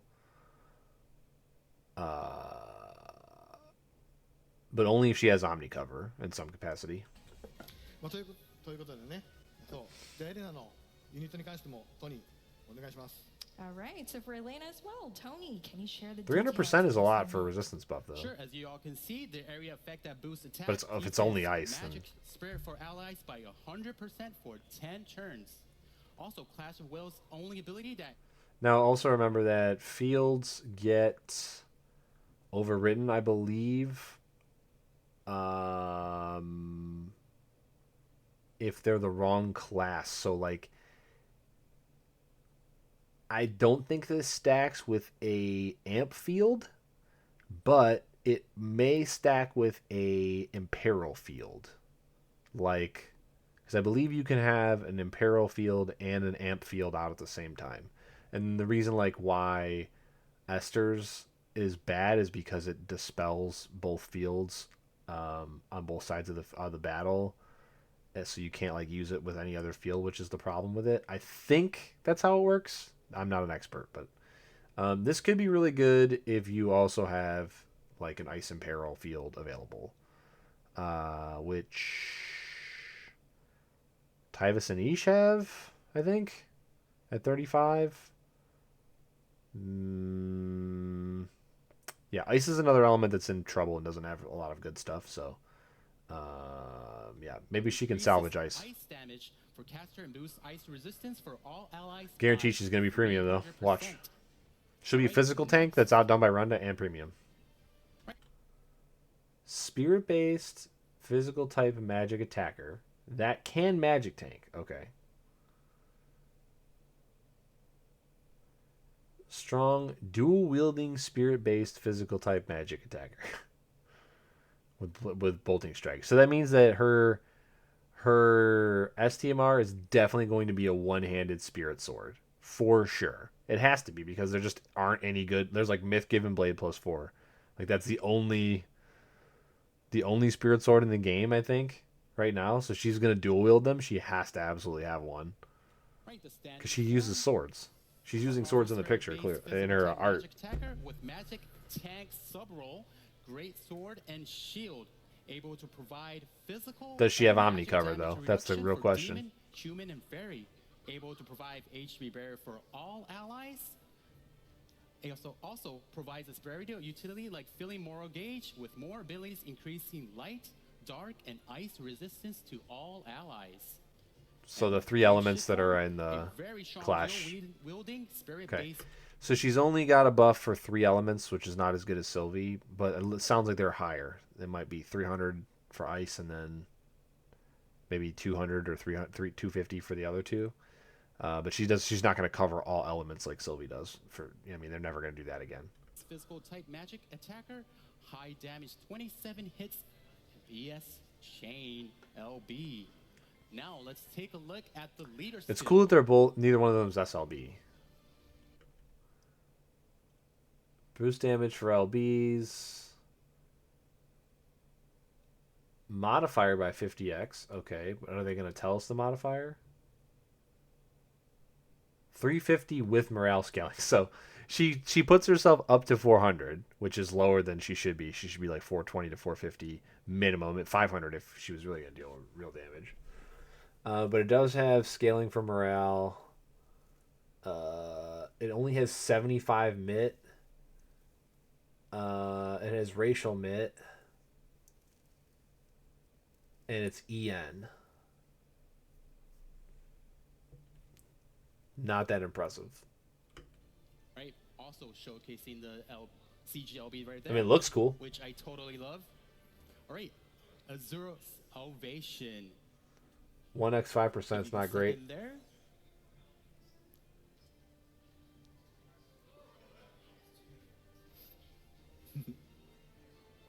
Especially if she's premium when the other guy had 2x 5%. So. Fill LB gauge and deal morale. So you're going to be able to stack her LB maybe? That's the gimmick? Use it 2 turns in a row? Or 2 times in 3 turns? Fill for 20. 5x 5% morale scaling though. That seems like that's good. But again, we're scaling off spirit here, so we're gonna need fucking dual wield spirit, and we're gonna need another, and she's gonna have a. Hopefully, she caps dual wield spirit without anything but her an STMR bonus or something, or TMR bonus, right? She's definitely gonna have to have a one-handed sword with high spirit on it, as one of her pieces of gear, and it's definitely going to be her STMR, which is great. More weapon STMRs that we don't need more than one copy of. Ooh. Okay, I guess it moves on to the abilities part. Judgment of Beetlejuice. All right, so this could be used once every 5. I would pronounce that Betelgeuse, but you go, Tony. Turns, fill LB gauge for caster, and deal morale-based magic damage 2 times to all enemies. It's definitely going to be called Beetlejuice by the community for forever now. All right, so... Okay, no stop and charm. That's cool. So she auto kills you against zombie. Neat. Auto fills morale and MP. That's good.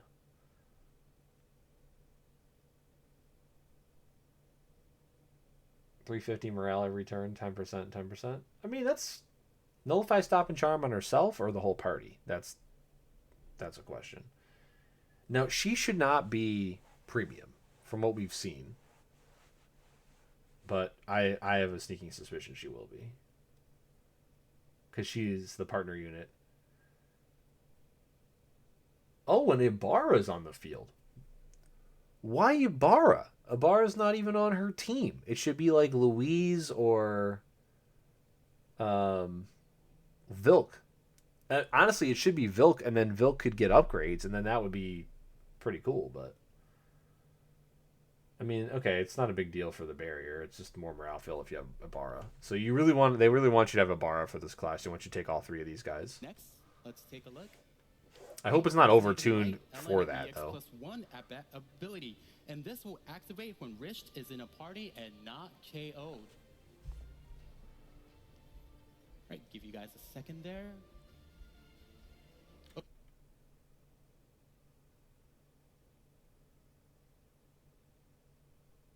Okay, so it's basically the same. At least it's at the 750% level, but that now she's definitely going to be premium. If she has 750% leader skill, she's definitely premium. So we're getting double premiumed. Hope you guys wanted a premium with your premium, because we know you wanted a premium with your premium, and we know you like premiums with your premiums. Okay, all right. So the leader skill. All right, so definitely. And then moving away from giving the leader skill to an element type is falling in line with the pivot that JP has made away from it. They definitely don't want you to have any ability to make your own interesting team. They're already bottlenecking you down elements. Now they want to bottleneck you even harder down like series. So like they want you to only use Final Fantasy IX for this, and only use Final Fantasy III for this, and only use Clash of Will units for this, and only use Blessing of the Crystal, whatever the fuck that is, for this. And that just sucks, because one of the best things in this game is being able to put together a party of a bunch of units that you like and still beat stuff anyway. And you just can't do that anymore, because the content's going to get tuned upwards for this stuff. And if you don't pull on everything to be able to fit into these team compositions that they're making for you, you're just not going to be able to do content, and you're never going to be able to use your favorite units unless all your favorite units are from the exact same fucking series. And that just sucks. It's stifling. It's demoralizing. You know, pun intended here, staring at morale. And again, like, this is only usable in one content. This isn't usable in fucking DV. This isn't usable in Trials. This is just 200% worse than everything else in all other content that's not Clash. This is terrible. Hello, yes, exactly. Infinite Radiance, boost attack, defense, magic, and spirit by 300% for Clash of Wills category units, or boost attack, defense, magic, and spirit by 750% for Clash of Wills category units in morale battles. So there we have it, 750. And keep in mind, we are going to get in a few months JP units that have 750 everywhere. So this is the same problem with Wilk. Like, he will be crept immediately. Both of these units will be power crept immediately in all content but Clash. And even then, they might be still power crept in Clash, depending on what 750 units we get from JP and what order. You know, I would say it would be pretty reliable with the whole DO being delayed, like DO delayed for 6 weeks or whatever.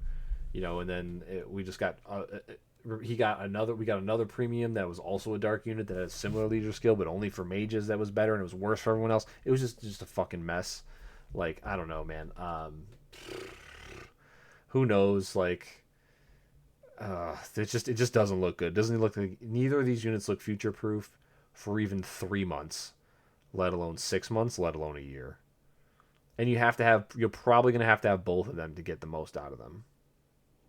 Like, if I were to venture to guess, if Elena doesn't have a 150 amp for herself in the shift form, actually, honestly, no. If she doesn't have a 180 amp like Rick does for his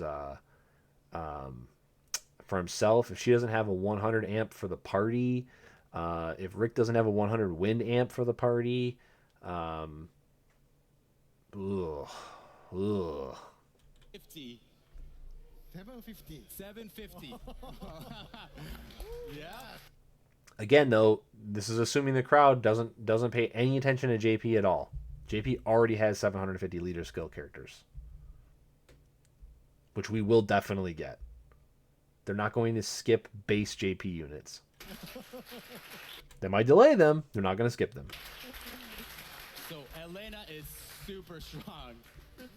All right. Next, let's take a look at.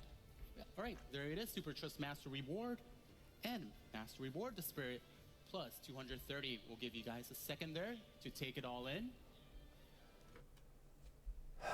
Okay. Oh, it's a large sword. Okay, but it's one-handed. All spirit. It's only 50 dual wield. And it only boosts her spirit by 300 instead of 500.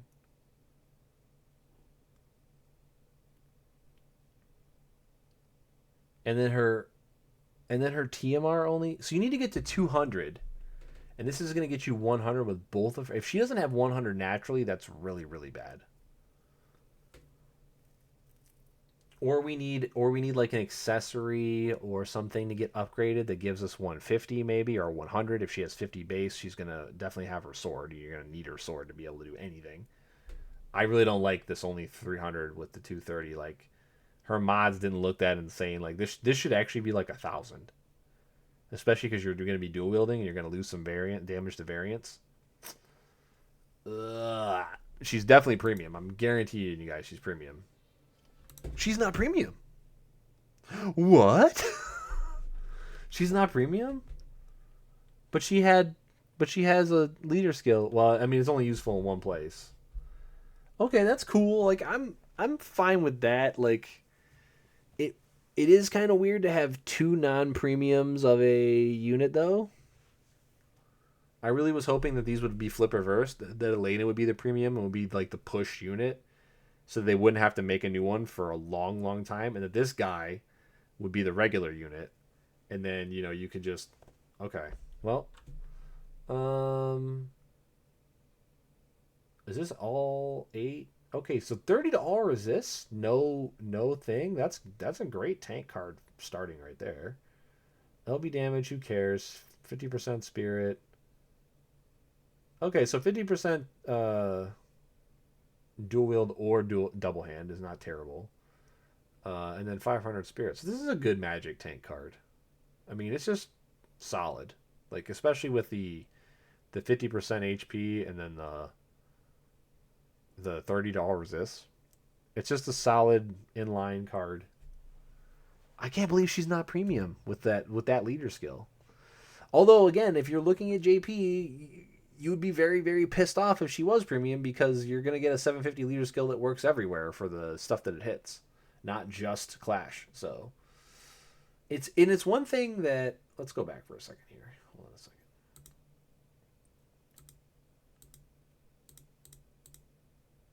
Where's her leader skill at again? Show me her damn leader skill. Okay.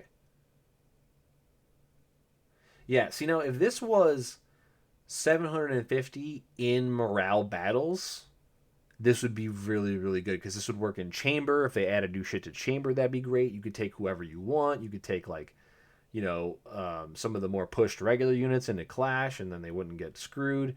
But it's like, they have to be Clash of Wills units and in the morale battles, and that's where you kind of like you lose the utility.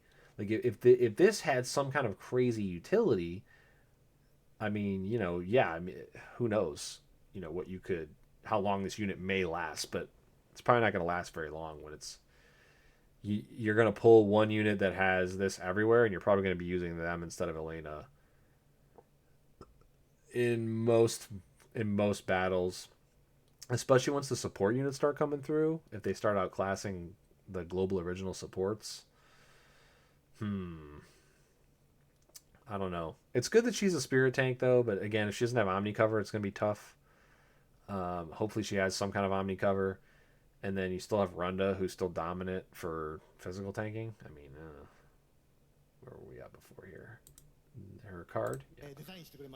So this visa Oh, wait, this is a different card. It's rating. And also, Sorry. ever So this was her card. Flames. Okay, so can we take all right. Then can we have the next? All right, so Ever Rising Flames at level 10, attack plus 170. Okay, so when you get Elena to EX3, you get this card in addition. So do you not get a second copy of the previous card at EX3, or do you get both? Boost equipment, attack and magic 100% when dual wielding. Okay, or it's both. Damage limit by 50. Okay, so you basically get a different version of the super old dual wielding card that like grants the ability to dual wield. You get a super old of the card, that special card that had Elena's art on it. It was like the second ever global exclusive card that we got. Magic plus 170, and I don't think it's written here, but there is no category restrictions. Yep. Yeah. Well, there isn't on the other one either. On the old one, I don't think. It might be FFBE on the bottom one. I don't think it is. I'll look at it. Hold on. But I'm going to find. I'll just go to equip the card on somebody. That'll be easier than actually like pulling the card menu up and trying to find that.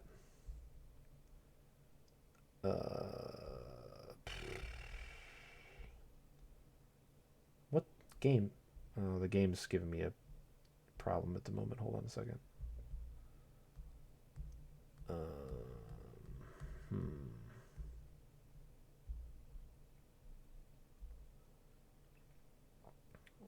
I mean, we should do a direct comparison, because that's basically what this card is supposed to replace.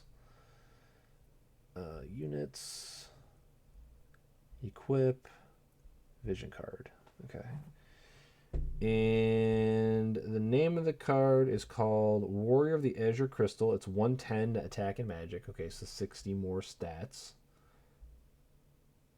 And then it gives you 300 attack and magic, no restriction.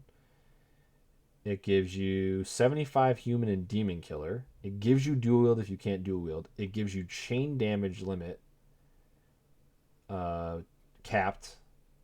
So that's indestructible light, right? Oh no, wait, no, that's a full cap. So it gives a full cap to units that don't have any of the cap already.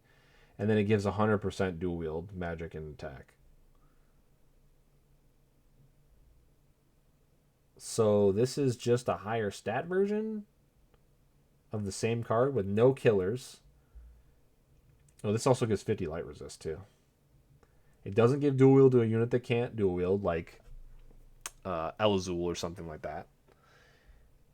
And this card has no restrictions either. So this is just a side grade to Warriors of the Azure Crystal. Depending on, it gives you more flat stat, but like arguably worse everything else. It gives you the even flat stat on the bottom. It gives you 60 more flat stat on the card base level, but then it gives you a bunch of less. It gives you, actually gives you the same for this, although you get single weapon too on this for some reason. And then I guess this is for when you shift back and forth between a unit that dual wields in one form and doesn't in the other, and is also attacking. Like even this new Elena doesn't do it because she's spirit, so it doesn't even go on the new Elena. But yeah, we have to make sure that this is damage limit, or if this is cap, or if this is damage. Because chain cap is different from chain damage. Right, so this is chain damage limit. And boost damage limit. Yeah, so this is the same. So this is 150% less on this card. Then this one caps it for free. And gives dual wield, and gives killers. And 50 light resist. It just has 60 less attack and magic on the base card. Oh, and also you have to level this one up, so it's going to cost you 15 Cactuar cards. How cool is that? How cool is that? I love the artwork there. Artwork looks great, but 結構ねこれどうですかこのビジョンカードのデザインかっこよくないですか How do you guys think about this vision card design? We love it. 実はこのデザインはですねこのスクエアエニックス所属のデザイナーの松田拓俊さんが、新たなに、デザインしてくれました So this VC was actually created by our Square Enix artists. it's going to be tricky to see how Abigail stacks up, and if I guess she could be better than Abigail for her elements, but I doubt she will be. 本当ねこれをまあ皆さんにねこう見せられて嬉しいですね I'm so excited to be able to share these awesome details with you all. All right, and then next, let's talk about the unit upgrade, specifically about ability awakening EX abilities for Blade of Vengeance Ibarra. So the unit that's like 3 or 4 months old, and she's already getting upgrades. Okay, I guess. But not Wilk. Don't upgrade Wilk. Ibarra is definitely one of my favorites as well. Don't upgrade A2, who's on the rerun banner. All right, let's take a look. Resonating Virtue Ibarra at EX plus 2. And this will boost damage of certain LBs for casters. And then something to note, Ibarra will be, when Elena or Ibarra joins the party, the certain abilities will be activated. So it will be super important to have Elena and Ibarra together on the same team. So Elena, the leader. And again, it's cool when you give like an ability to, oh, if these two units are in your party together, they get a boost. But it, again, stifles creativity in party construction. And it punishes people for not pulling on everything. Especially when they didn't know that Ibarra was going to get this down the line. Right? They didn't know when Ibarra was on banner that she would get a team up with an anniversary unit. I didn't pull for Ibarra. I might have if I knew she was going to get a team up ability with an anniversary unit, especially my favorite character in the game. The fundamental forces will definitely be a great leader for all your parties. Why isn't there a rerun for her banner? I mean, there should be, logically, right? You would think. Well. はいというわけでねどうですか皆さん So how about it, everyone? 嬉しいよかったはい。ユニットのね紹介はちょっとここま Poor Deoxys. でになるんですけども、3月 Poor から Welk, poor Dio. リーダースキルについてね、パーティーの編成がちょっと Poor 難しい poor Gun と Laswell. なんで、ちょっと改めてね、ここで、活用方法を、お話ししたいなと思います。Thank you so much, Tony, for the unit showcase. So now I want to go into talking about leader skills. Leader skills have been introduced since March, but we've been getting some feedback from the players that they're having trouble with team compositions. So No shit. today, I wanted to talk about how to compose effective teams. まあね、この会場にね来てる Oh my god, please do not do some kind of patronizing bullshit that is not going if they're going to do what I think they're going to do and they're not going to like put in some kind of tool for global to like share a leader skill to one unit that doesn't meet the categories or some bullshit like oh my god, please do not do some kind of patronizing shit right now. But this is what it sounds like. 方々はもうそんなのは分かってるよっていうことはあるかもしれないですけどね、このライブストリームをね見てる方の中にはねまだねそこら辺がちょっと分からないっていう人もいるかもしれないんで、ちょっと説明をさせてもらっていると思います。So for all of you guys present here with us today, you might be totally aware of this already, but for you guys all watching the live stream and for others, it might be a cool thing to talk about. なるべくね同じリーダースキルのカテゴリーに属するユニットをパーティーに編成して、でそのリーダースキルの発動対象のユニットを、なるべく増やすように編成することがポイントです。So firstly, it's best to compose your team with units that belong to the same leader skill categories. No shit. Is this really fucking happening right now? To ensure that every unit in your team receives a leader skill buff. 各リーダースキルごとにですね、効果的にその The game even fucking highlights it in like giant green letters underneath each unit that says that there's a bonus or not when you have certain.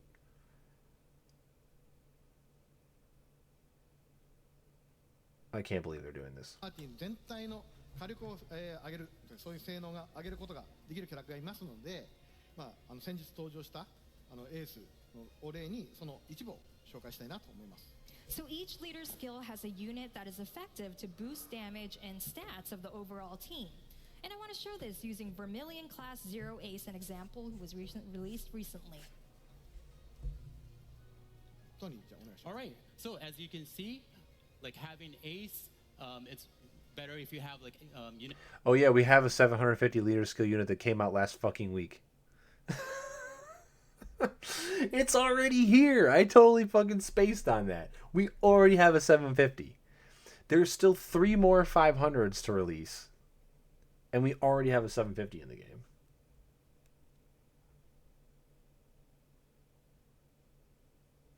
Units like Ingus to I can't do this. I overall can't do this, boost dude. damage, I can't and also fucking do wanted to this. just showcase that having Vilk that will reduce defense will definitely help out if you're building a physical attack focused team. So this is obviously like Hiroki-san said, maybe something that you guys already know, but for the streamers that's watching right now and the players that just started the game or still kind of returning, we just wanted to showcase how this leader skill works. はい、こちらのね一例のように Warrior And they have to do that because all the content is going to be tuned to having premium leader skills. It's already like bending that way. It's going to be bending that way even further. Story event. Take a look. はい。じゃあここはちょっと僕が英語で読ませてもらおうかなと思います。For this one, I'm going to try reading the synopsis in English myself. Okay. Synopsis. Yeah. Yeah. Rick had been training relentless ここ難しいねこの This part's a little hard. relentlessly under the warrior of the light crystal to protect his childhood friend. Athene?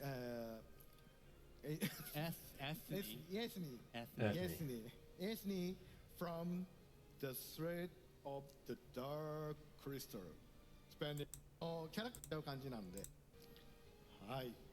で続きましてイベント強敵討伐です。Nextly, we also have a boss battle event. はい、 Junk ク gear. リアするとラピスや、エクスペースコインを獲得することができます。 When you clear this, players can get Is lapis, XP Ethne or coins, whatever and gonna be a other unit, items maybe? upon completion. まあ、さ The boss type is Oh, this is Clash. Okay. It's oh, she's a regular boss, and then the vestige of her is the Clash boss. human, demon, and fairy. Pattern changes. She activates a enemy field. Okay. Which you're gonna be able to overwrite presumably with your own field, or it's gonna help you as well, one or the other. It's gonna hit the whole area, so it's gonna boost all ice, wind, and light damage, which means you're gonna be able to smash her with ice and light damage. Oh, neat. So she has a 300% Ice Imperial, so you're going to have Elena probably. Or gear everybody with like 150 to 200 Ice Resist. If you're bringing like Sylvie or something instead. And you're going to have to Dispel her. So she's gonna buff herself in some way, because they're talking right here about the Rick's Dispel is going to help you, so that means that you're going to have some kind of Also, probably while perfect Gambit is dispel. Enabled upon reaching low HP, the boss uses a very powerful attack. Kaito might be able to sub in there, since he's imbuable. 300%. And he's got breaks. Radiant's Elena can assist injure this with high assistant resistance buff. はい、そしてですね、クラッシュオブウィルズの装備アップデートの情報もお伝えします。 Okay, light armor's getting We do upgraded. also plan to update the Clash of Wills equipment. これね、この画面がね、切り替わっていきますんでね、ちょっとそちらを見てください。 Sure. It's the one that hasn't been So updated please yet, check the so. slide for more details. はい、今回はね、チェーンメールとなりまして、詳細はね、今このスライドにあるこの赤字の部分ですね。 Okay, ruler's the one that matters. 場所になります。 It's going to be Celestite chainmail, and details of this update are going to be highlighted in red. はい、詳細はね、ちょっとこちらのスライドをご覧ください。 Please check out the slides for the details. はい。というわけでですね、最後に今後のアップデート情報をいくつか紹介します。 Lastly, we have some updates we want to mention. はい。まずはじめに新たな幻獣ガルーダと探索クエスト封印されし等の、追加です。 Firstly, we're also going to add Garuda, the new Esper, and the new exploration map. Okay, new Sealed Esper. Tower. Good. It's been a bit overdue, I think.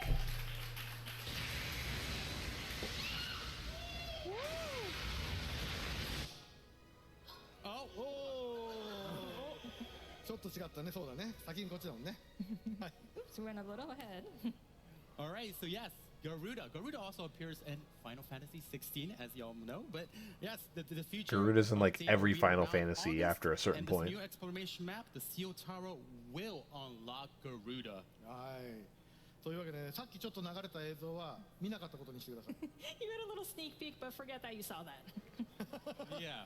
はい、ここで特別なガルーダの召喚映像をお見せしたいと思います。 All right, now we have something special to show you, the summon footage of Garuda. For the first time.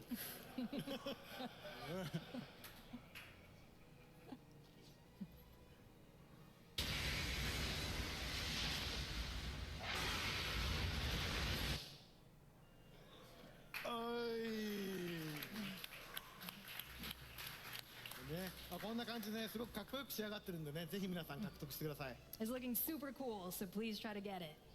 はい、次は、ブブ強化のイ If ベント it's, に if it's got double killers like On top of that, Kokuryu, we're it'll be also gonna good, but update the weapon enhancement event. いや、トニー the last time they updated weapon enhancement, it didn't change shit, This so update we'll will see. consist of every time this enhancement resets. Like right now, when you go into the dungeon, it resets every time. But now, from now on, you'll be able to carry over these weapons and continue with the enhancements. What does that So, mean yeah. exactly? So that's some of the updates that will happen. You could carry it on. はい。で続きまして、アビリティの説明。 Oh, so okay, so what he's saying is that if you take a Okay, this is like the change they should have made like 3 years ago. If you take a weapon that has like plus 10 attack, 10% attack, 15% attack, and like 20% MP, and you go to run it through the weapon dungeon again, it erases all 3 of those, and you get 10 random rolls. And then at the end, you get to take the 3 that you got from the new run versus the 3 that you got from the old run and pick which one you want to keep. What I'm pretty sure he's saying is that you go into the new run with these 3 stats already on the weapon, and you roll 10 more times, and you can keep it from there. That's something that should have been in the game for forever ago. So hopefully that's what he means.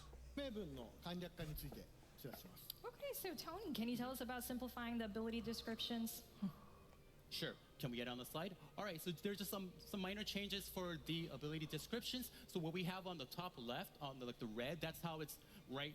That's how it is right now. But we're gonna make changes to the ones on the yellow. So basically, like sometimes it gets too wordy. So we just wanted to simplify like the wording. So it's gonna change to the ones like the ones in the yellow and stuff.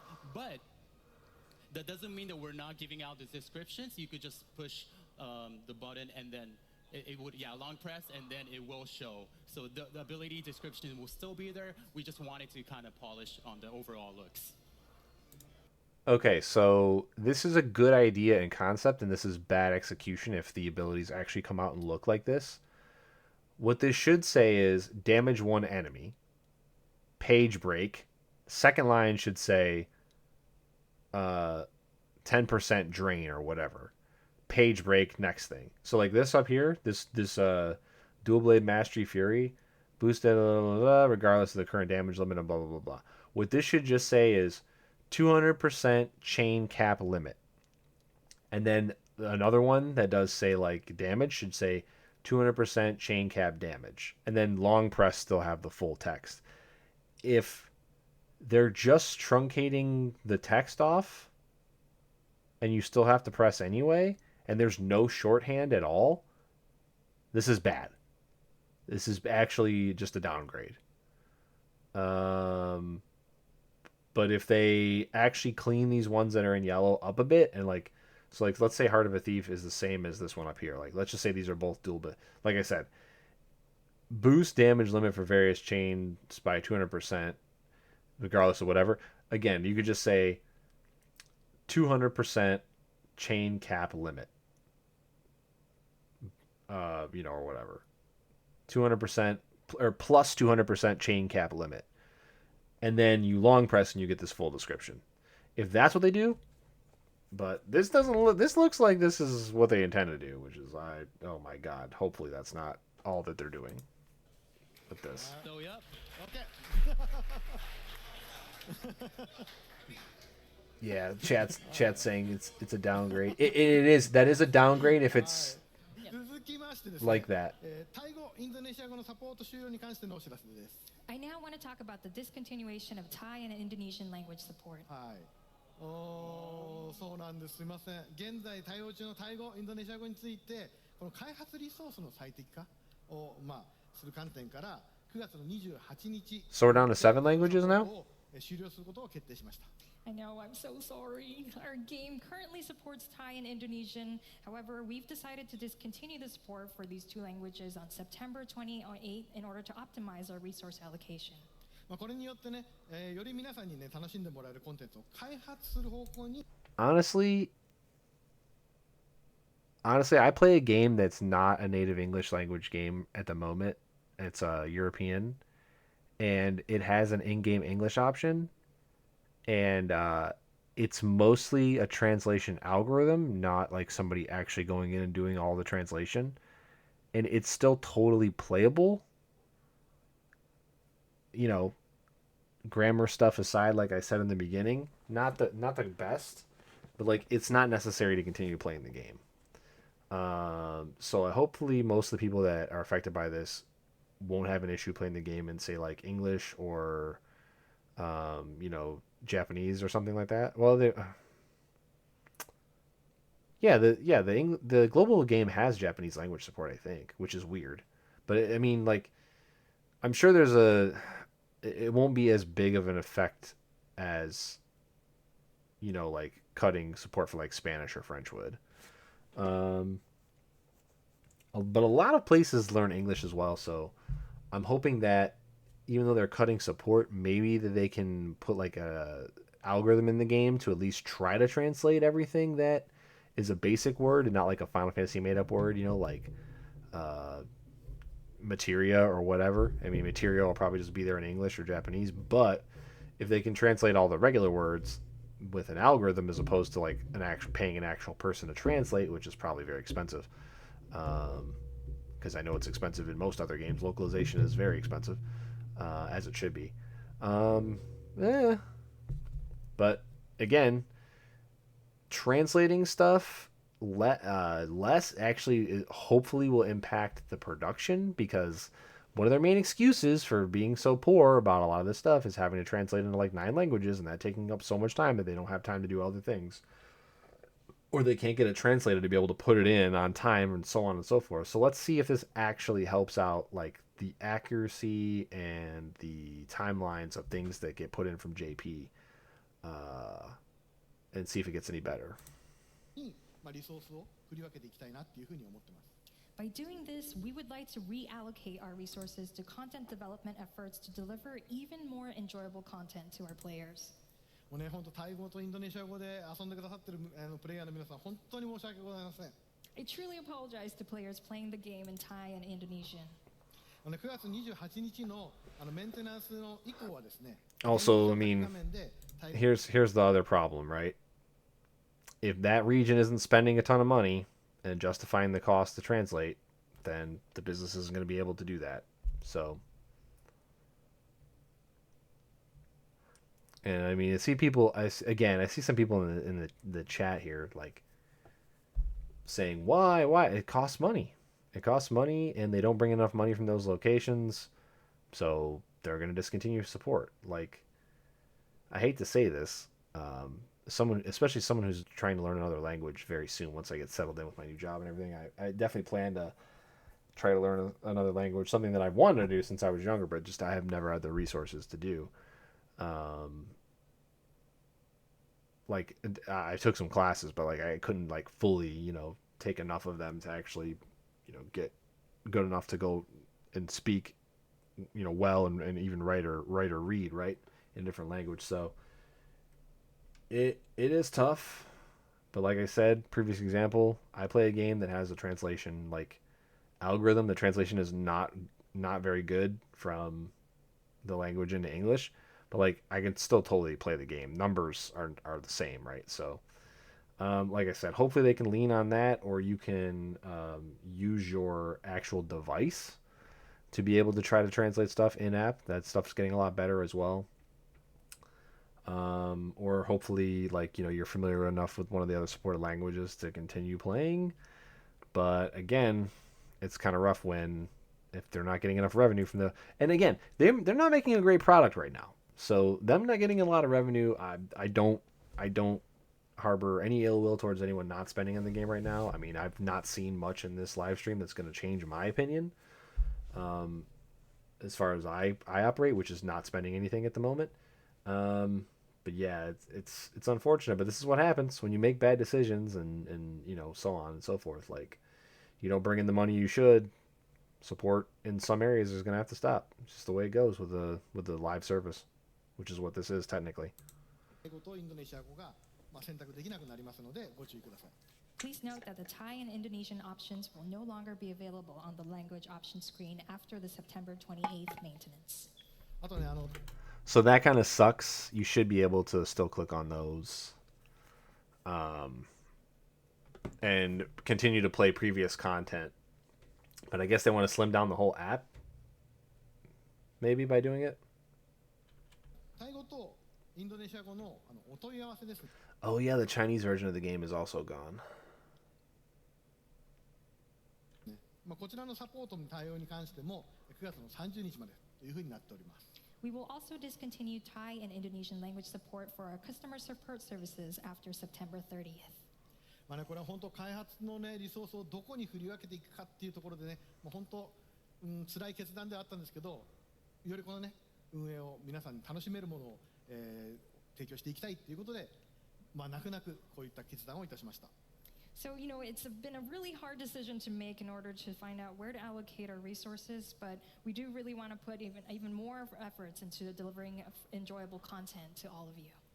じゃあ実際本当にそうなるのかというところでですね、先ほどね、今ね、開発リソースの振り分けという話をしましたけども、これに関連してアップデートを実際に行います。So you may be thinking, well, what are you guys doing then? And I'd like to talk about some updates. はい、クラッシュオブイルズのアップデートについてです。Here's an update. Okay, so weapon dungeon upgrade, that's a good update.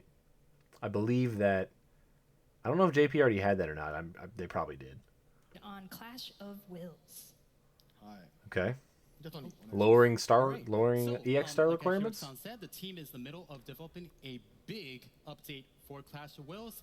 This will take some time, but this will be, like I said, it will be released each month. And basically what's happening, or what we're planning to do, is that we will be updating the units without the Clash of Wills category, so they could have more spotlight in Clash of Wills.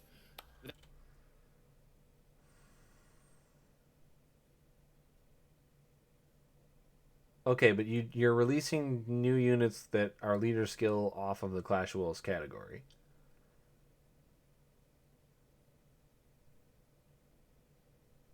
So you're shooting. Okay, I don't. Okay, I guess some of these units that are 750 everywhere, you'll still be able to build a team and take it to Clash, and then you'll suffer even less because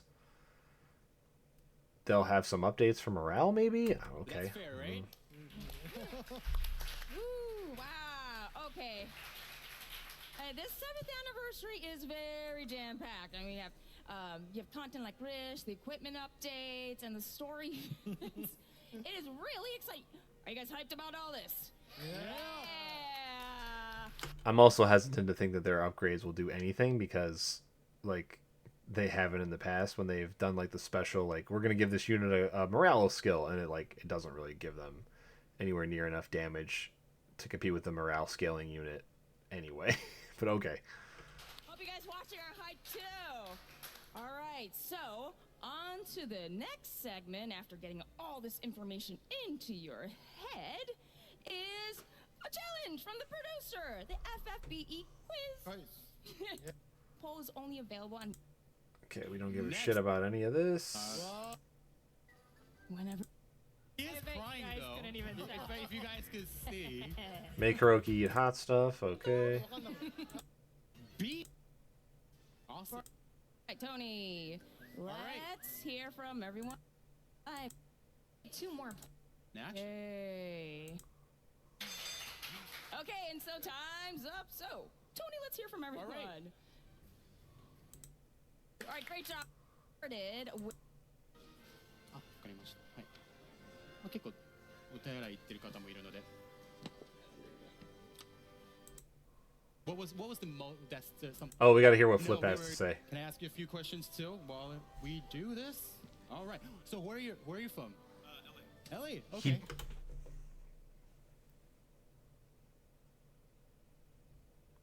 Okay, look. I know Tony's new. Flip Method is easily a top 10 content creator in this game, if not top 5, if not top 3. He maybe even has an argument for number 1 when it comes to like fun and cool, interesting things. Like maybe he doesn't give you like all the different strats with like the top tier stuff for like Clash or whatever that maybe like say Sinzar and like maybe like Spidey or Liv Dilly would do, but like when it comes to like the fun and innovative teams and like budget stuff and like using stuff you wouldn't normally think of to get things done in the game, Flip is definitely number 1 there. My point is Tony should know who Flip is. He also like has a unique. I mean, he's super tall. He's got the awesome freaking ska sideburns. Like I used to have those back in the day. You can kind of see like I don't have them right now, but what I used to do is I used to shave like just here, and then over, and then I'd keep the big mutton chop sideburn. How do you not know who Flip is, dude? You gotta know Flip, man. If you're the community manager of this game and you don't know Flip, it's not like Sinzar where you don't know what Sinzar looks like, right? The people who like are on cam, Clake, Well, I mean, I guess you could maybe not know Clake because Clake took a big break and he's sort of back, not really back. Like he's just kind of enjoying the game. He's not really like a on the cusp of everything content creator at the moment. But like guys like Gert, Flip, like the people that you should know who they are. Saying Night, like you should know these people that are on the unofficial live stream that you know their face. Oh boy, that's just I know Flip's not gonna take offense. I'm not trying to take offense on his behalf, but when I see the community manager not know like one of the like top 5 faces to know in the community, especially he's from that area. Is it your long? All right, we just came in from Tokyo, so about the same. No, we were just here like a few days ago. Yeah, and we were just preparing everything. Not really, but I'm just here and there. We just went for like a dinner, and then so yeah, we're enjoying our time in LA. We're based near here in downtown LA, so we're definitely enjoying the food. Yes, is this your first fan? No, I've been to every one of them. Every one of them. I've been to every one except for the one in Europe. Okay. Thank you so much. How are you enjoying today's event? It's great. I love it. Yeah. What do you like about it the most? What was Ever the consummate professional and positive outlook. What was the something that stood out today? The amount of artwork. Okay, awesome. And then you'll be able to see. I agree. artwork Hard in the agree. next room. So yeah, that'll be great. How long have you been playing the game with it? I just gotta point this out, dude. Somebody in the chat said Flip is the lead singer of Real Big Fish. Aaron is the guy's name who's the only original band member left and singer of Real Big Fish. And the shirt, the chops, the hat, he's definitely a dead ringer for Aaron Barrett. And Real Big Fish is my favorite ska band of all time, and I've been listening to them since like 1994 or something like that, or 1995 or something like that. So I was like a little kid. I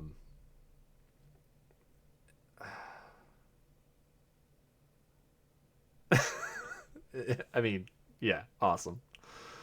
But man, I can't believe Tony doesn't know who this is. If you're the community manager for this game and you don't recognize like Flip or Gert or Sayanite or some of these people, like important content creators for the game that do show their face, that just has me very, very, very worried about the direction. Been playing for 6.5 years. 6.5. So, yeah. All right. So round that up, and that's 7. Yeah. All right. Well, thank you so much for coming today. And then, yeah. Any shout out, last words to all the fans, family? FFBE is the best. Thank you. Thank you so much. Thank you. Let me just rate this real quick.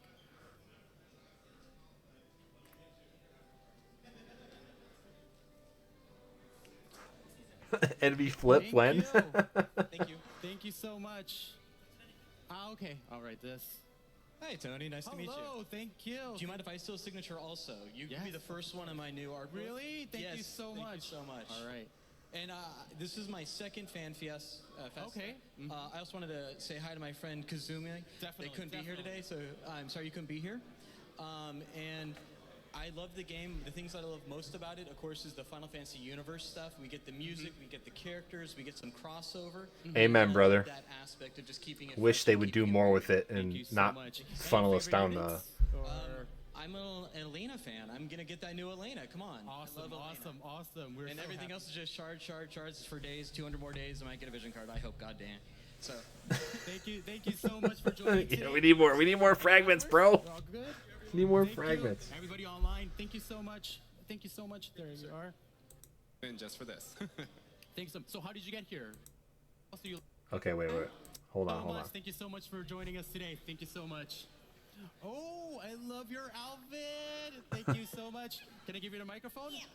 Can I ask you where you're from? I'm from Phoenix, Arizona. Ooh, okay. How did you get here? I flew here, You flew. Okay, you flew in. All right. Can you actually stay in LA for a few days? Yeah, I'll be leaving tomorrow morning. I got in on Friday morning. Okay. Yeah. Okay. Thank you so much for joining today. What was the best part about the live stream? Or yeah. Elena, hands down. Okay. Give me Elena. I about shot out of my seat when I saw it. So Yes. it Yes. was great. Yes. Thank you so much. Okay. So obviously your favorite units. What else do you like about the game? So I've just really liked the community about the game since I've started playing. As for like today's announcements, the other thing that I was really excited about was finally getting a new Esper. Okay. Way too long off the table in my opinion, and seeing Garuda, she's one of my favorites from Final Fantasy 14, so seeing FFBE version's really exciting. Thank you. Summoning Garuda as a summoner in Final Fantasy 14 is awesome. Like all 3 Espers you get to summon look great, but Garuda especially looks awesome. And I did one in LA as Santa Rosa. And see, this is why I don't have the chat up here, because there's some shitty stuff in here. And then the one with that you could purchase the tickets, that was Aurora Frevia. And then I did one of the dinners here in LA, I think, and then this one. Okay, all right. You're a veteran. I'm seasoned. You're seasoned, yeah. All right, thank you so much. Any last words for our fans who's watching? Everybody! That's it. All right. That hair is great, by the way. I know it. Thank you. It's tough to tell in a still of the video because I don't think the video's in 4K or, well, we can't see 4K anyway. But it would help with the motion blur a little bit. But like that, I mean, I know. Look at me, I don't have much, but to get it that like the color that vibrant, but then also have the thicker strand is very difficult to do. So I love the hair. The hair is awesome, especially for Esther. So much for joining. Please enjoy. Oh God, is this a girl right here? Hello. I don't have a book. I just have this. Oh yeah, of course. Can I give you the mic? Yeah, absolutely. Yeah, if you could let us know where you're from, maybe how long you've been playing the game. Yeah, I'm a day 1 player. Day 1 player. Very beginning, got my Magitech Terra, the very earliest one. Okay. Still have her, so day 1. And I came in from Burlington, Iowa. Oh, Iowa. Okay. Yeah, really far away. How long is the commute, or like the travel? For me, yesterday, I got up at 2 in the morning yesterday, and I got here about noon. So factor in 2-hour time zone difference. Yeah, it was a long day. So Gert drove from Iowa, which is not a short drive. If you go through the mountains to LA, you're looking at like, if you do the speed limit in America, you're looking at like 16 hours. But if you truck a little faster than that, you can do somewhere between 13 and 14. And then you do gain, that's Central Time, so you'll gain 2 hours back on the way in. But that is probably about the limit you want to do in a single day of driving. At least you got to sleep the night. It sounds like you stayed overnight. Like when I would if I was driving to LA from where I am, I'm further east. So if I was driving to LA where I am, I would go from Detroit to Oklahoma City or St. Louis, depending on how far I think I could get in the one day. St. Louis is about 10 hours in a car. If you're going like a good speed. Oklahoma City's another 3 or 4. And then from there, you're looking at another full day to Vegas, about the same distance. And then 3 more hours from Vegas and LA. So you're looking at another 16. So for me altogether, it's about 32 hours of driving. But with my speed, I probably could do it in 29-ish, all the way to LA. I probably what I would have done is I would have stayed in Vegas. I would have, because it would have been way cheaper to stay in Vegas, or and then I would have driven the rest of the way on the day of, and then the rest of the way afterwards. So I would have probably got into Vegas on Saturday, stayed, and then in the morning I would have gotten up at like 7 or 8 in the morning. I would have driven into this event, and then driven back, just because it's so much easier and cheaper to stay in Vegas than it is to stay in Los Angeles. Oh wow! thank you so much for coming out. Any Nice beard, favorite though. units, I any favorite appreciate the aspects beard. of the game? So Clash of Wills is my favorite. So Okay. really excited about all the Clash of Wills stuff that you guys showed today. It's been, I think, most exciting moment was for me, Elena, and the CG limit burst. So looking great. Thank you so much for joining us. Yep. Any last words to our fans watching all over the world? Everybody in all the various Discords I hang out in, it's good to see you guys, and hopefully you're having fun watching the event. Thank you so much for joining us today. Thank you so much. I appreciate it. So I'm really happy to see Flip and Gert get to at least like talk there. I mean they're super positive influences. I know I say a lot of negative stuff because that's just that's what I see. But I think a blend of those things are necessary because I will say this: you can't always be negative all the time. You're just going to discourage the developers. They're going to stop listening to you and all that. So having the positive stuff is good. You want to reinforce like the things that they are doing that are good things. You want to have appreciation for them and hey, this criticism comes from a place of love. We want to keep playing the game.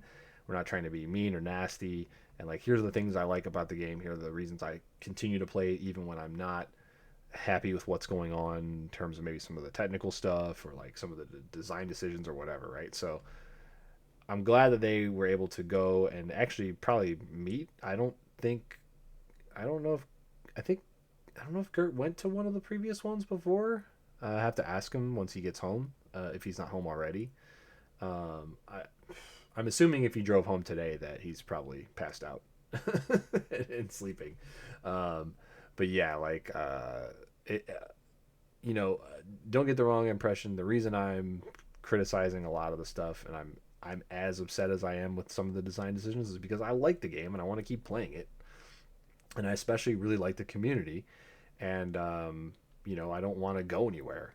I don't want to lose touch with a lot of these people that we play with and chat with in Discord, like he said. But if the game isn't great and good decisions aren't being made and revenue isn't being pulled in, that's what's going to happen, right? So, it's a nice counterbalance, and I appreciate everything that these people do. I really do.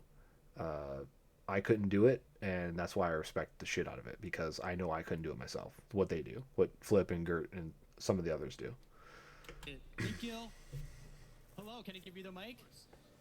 All right. So, first of all, where are you from? I'm actually from here, original California. Okay. All right. Yeah, the drive about was like an hour and a half, but other than that, it's pretty nice. All right. Well, Yeah. thank you. Is this your first fan meet? Yes. Okay. How are you enjoying it so far? I really enjoy it. I really like meeting, talking to other similar players, and just And that's the thing, this isn't so much about seeing this live stream live. We didn't get much in this live stream that we wouldn't have gotten on one that came from Tokyo, right?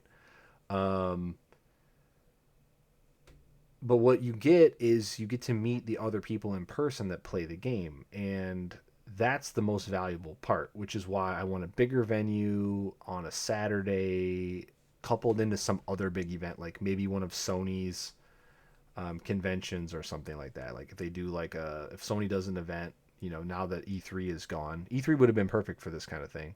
But now that E3 is gone, if something else takes its place,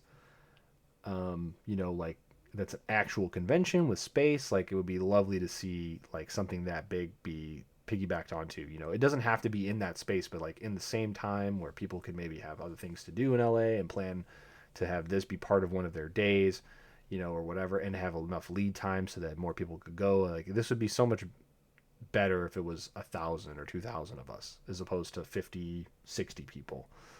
And you could really meet a lot of different people. It would give people a chance to travel from other parts of the world. Flip mentioned the one that was in Europe. That's fantastic. That's something I would consider flying to Europe for if it was the right setup, right?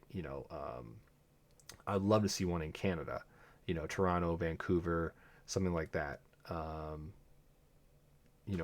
Having one in somewhere else in America besides LA, Chicago, New York, Atlanta, would be awesome. Vegas even, which is not, it's still west, but it's much easier and cheaper to fly into than LA is, and it's easier to stay there and it's easier to get around, for sure. So that's what is really valuable about this kind of meetup thing, and that's why I was so upset that it was so rushed and that there wasn't much else planned around it, and all that. But one thing that I'm super looking forward to is the unofficial stream, which I don't even know when that's gonna be. I guess I have to ask about that. I will definitely put that into some of the discords, because I usually this thing is it's the day of or the day after, but I'm not really quite sure that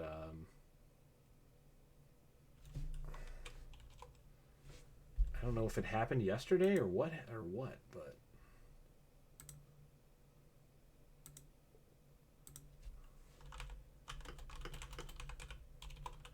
oh, it probably is on the 30th, right? The actual anniversary day. It's either going to be Friday or it's going to be, and it's like 12 hours long.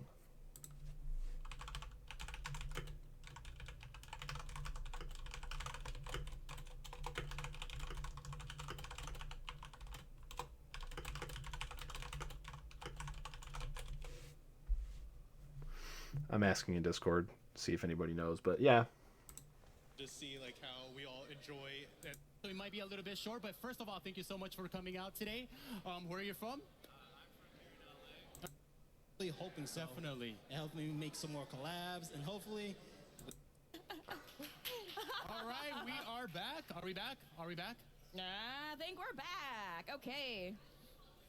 Hi, everyone. Thanks for waiting. And we're back.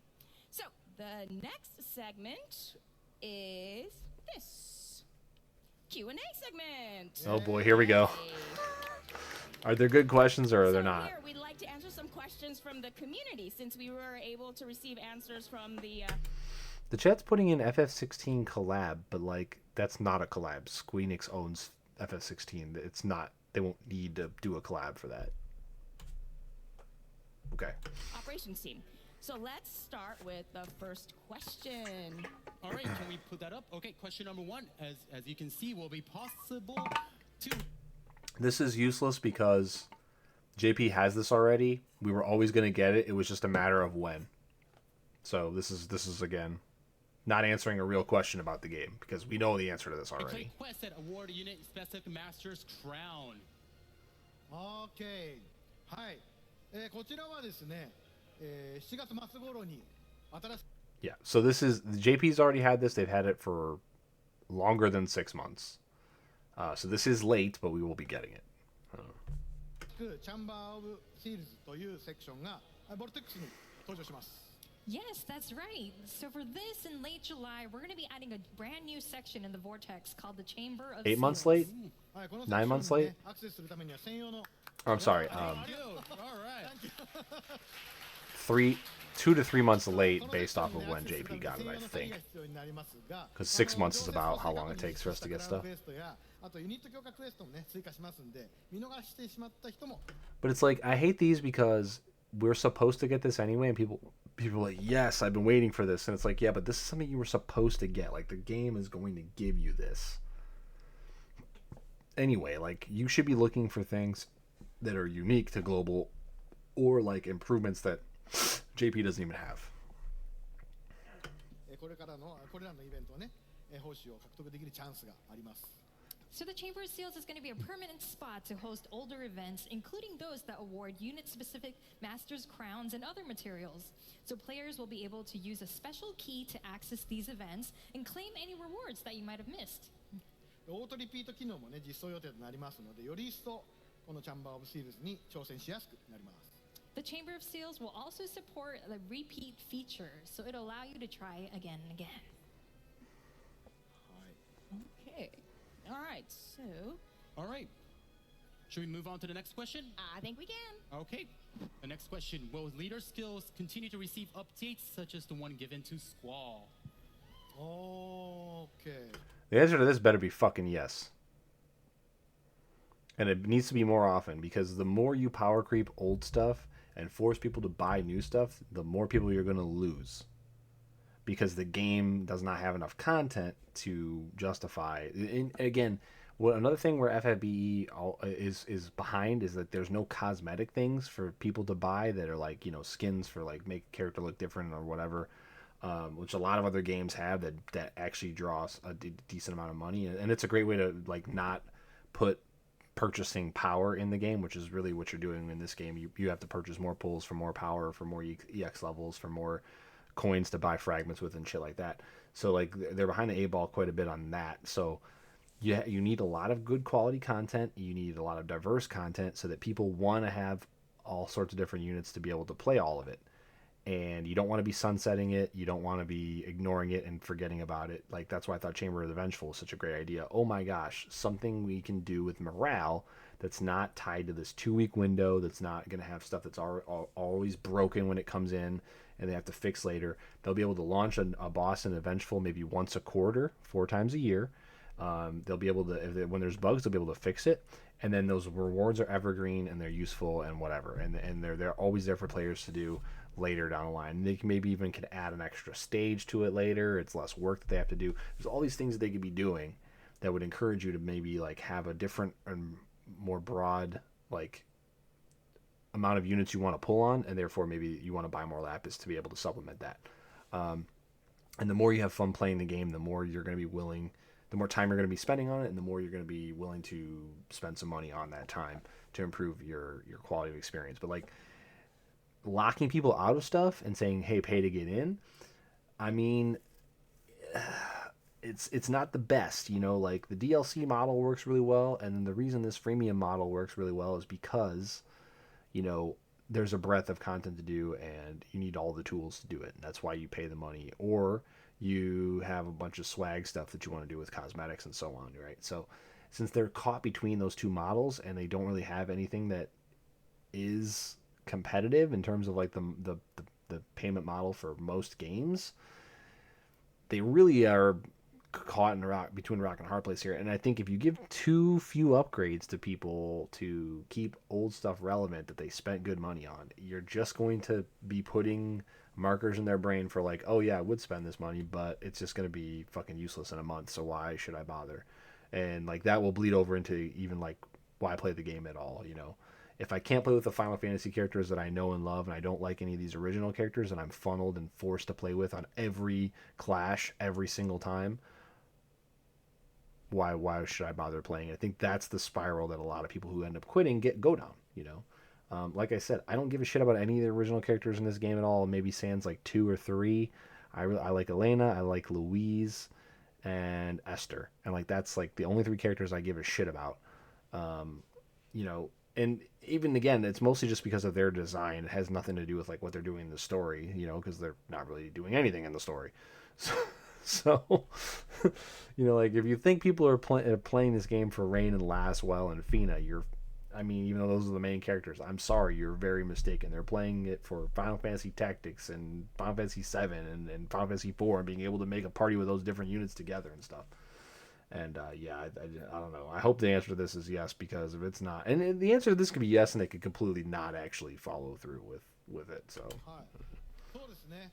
じゃあこちらはゲーム全体のバランスを見て必要と判断された場合にユニットの強化を行う計画は今後もあります。So for this, we do plan to continue to update these units as needed to improve the balance. The global exclusive upgrades, though, is what really this question was about, and this is a non-answer.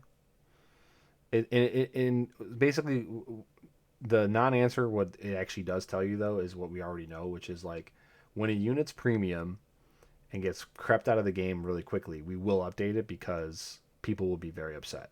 And we don't want to have people hesitant to pull the next premium unit. And so they're only going to do it when it's so bad that they have to. That's the actual real answer. That's the say it without saying it answer. Of the game. まあただね、ただしね、強化項目はね、LS だけでに限定されるわけではないので、まあこちらご了承ください。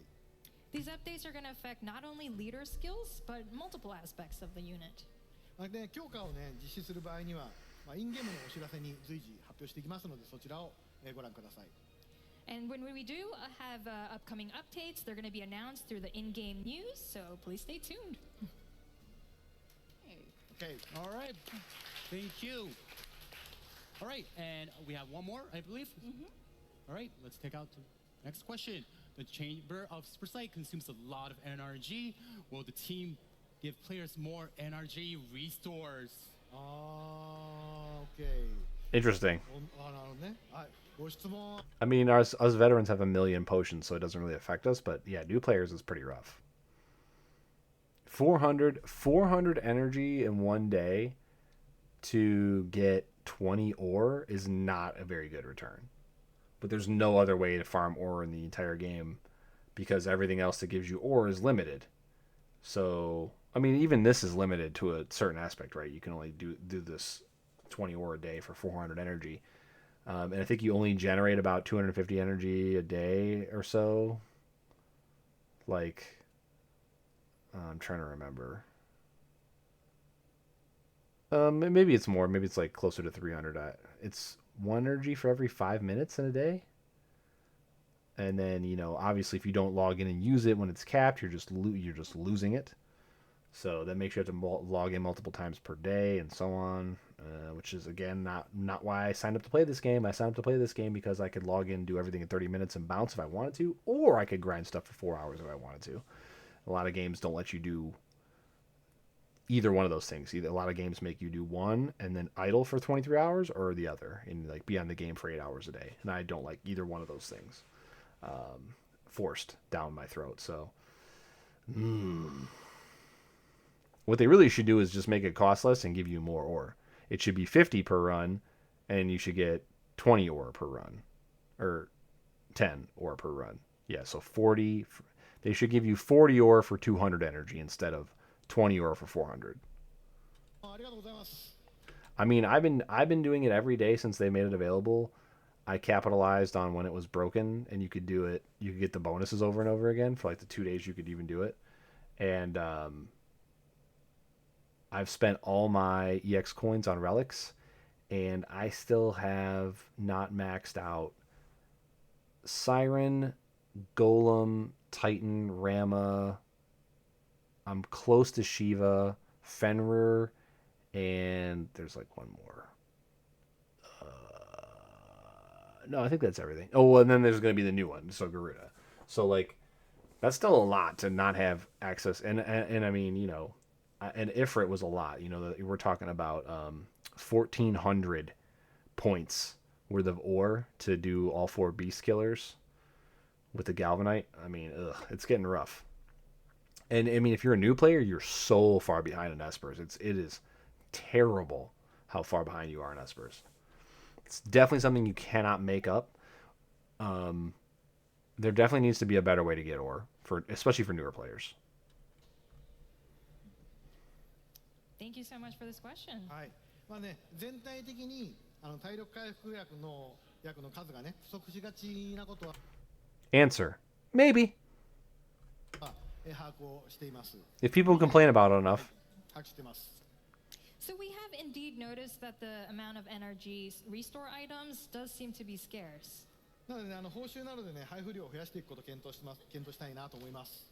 So we are now considering how to provide more energy to players as in-game rewards. That makes sense. All right. Lower the cost of the dungeon. There's no reason for it to be 100 per run. There's no reason for it to only drop 5 ore, especially when... And here's another thing about those dungeons. Okay, so it's 4 dungeons, and each one can drop either ore. So like once... like the one drops black or purple, right? So the thing is after you max out the Esper that uses black ore, you have 2 more to farm that use purple as the bonus. And then every time you hit black, you're just... Not only are you losing ore that, like, you know, it's equivalent to regular ore, which is only +2 for each use, and that's supposed to be worth more, right? So it's... I don't know. It's a bad system to have them. I mean, you know what you could do alternatively is you make 4 more stages where each one drops only that specific color, and then you up it to 10, and then you make them all cost 50. And it's the same amount of ore total that I'm proposing, but then it's an even spread, and then players don't have to do the ones they don't need if they're already capped or whatever. But it's like, yeah, if you're going to add an Esper to the game, you need to do it anyway to build up a big stockpile so you can max it out when it comes out. It's just a big mess. I mean, it could just be done so much better in so many ways. Thank you, Hiroki-san. Yeah, so I love how, you know, everyone just gathers all the community information and just keeps improving the game, so you want to play for many, many years from now on, right? So that's the end of the Q&A section. So Weak as usual. We're having such a good time right now, but live stream, sorry, it's coming to an end for you guys. For live stream. So we put together this overall reward everyone will receive with today's live stream. Tony? Yes, so the 7th anniversary live stream reaction challenge that was held before the live stream achieved 2,000 reactions, and also the 7th anniversary countdown quest producer of the crystal also achieved 250,000 clears. So thank you everybody. Thank you very much. I actually did remember to do most of my crystal fights, producer fights this time. Last time I did the first one on the first day, and then I forgot to do like the next 14 or whatever. So yeah, so there you go. Amazing. Thank you so much, everyone. この7周年のエンブレムデザインはリヒト And I want to announce that the emblem design for the 7th anniversary is Richt. Yeah. Nice. Well, I'll never be equipping that.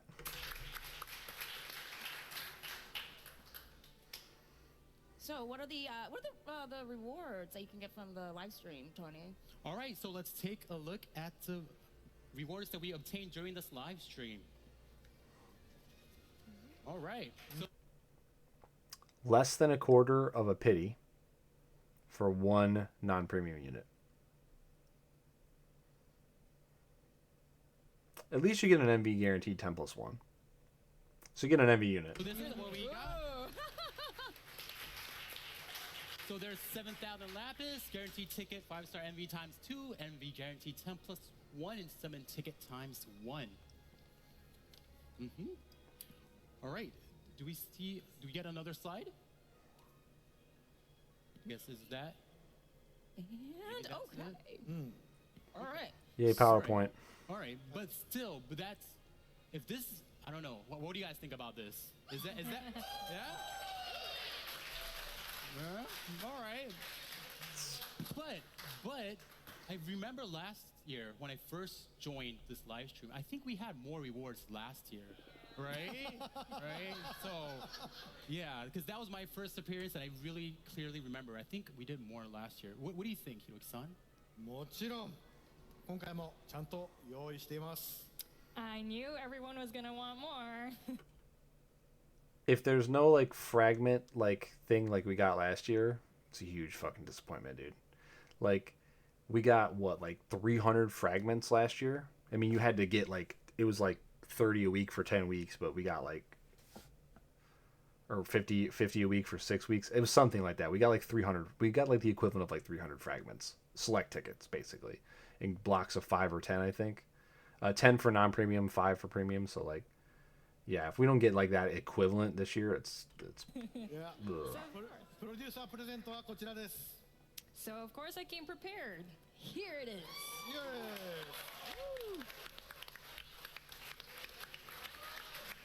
All right. Okay, so the celebratory lapis 2,000. So I bet an exchange ticket costs 2,000. The select ticket is going to cost 2,000. Lucky 7 celebration key. I don't know what the oh, is that maybe the key that's going to hit the you missed it rewards? I don't even know. 77. Wow. So you get 14k lapis? This is awesome. Yeah. That's actually like a quarter, a little over a quarter of a pity I'm so of a regular happy you guys are unit. stoked. Yeah, so we'll give you guys a second to take a look at this. But yes, this will be sent on June 29th. So please be on a checkout for that. Yeah, the celebratory lapis is gonna just work like every other anniversary and like random coin farmable thing currency, I'm sure. So. Ooh, wow. Okay, so this is the real present. The producer present. Wow. All right. Are you guys psyched for all that? Yeah. Yeah. It's okay. All right.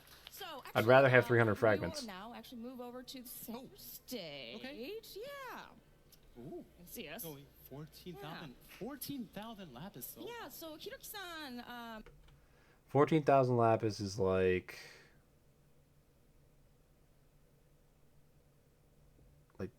$15.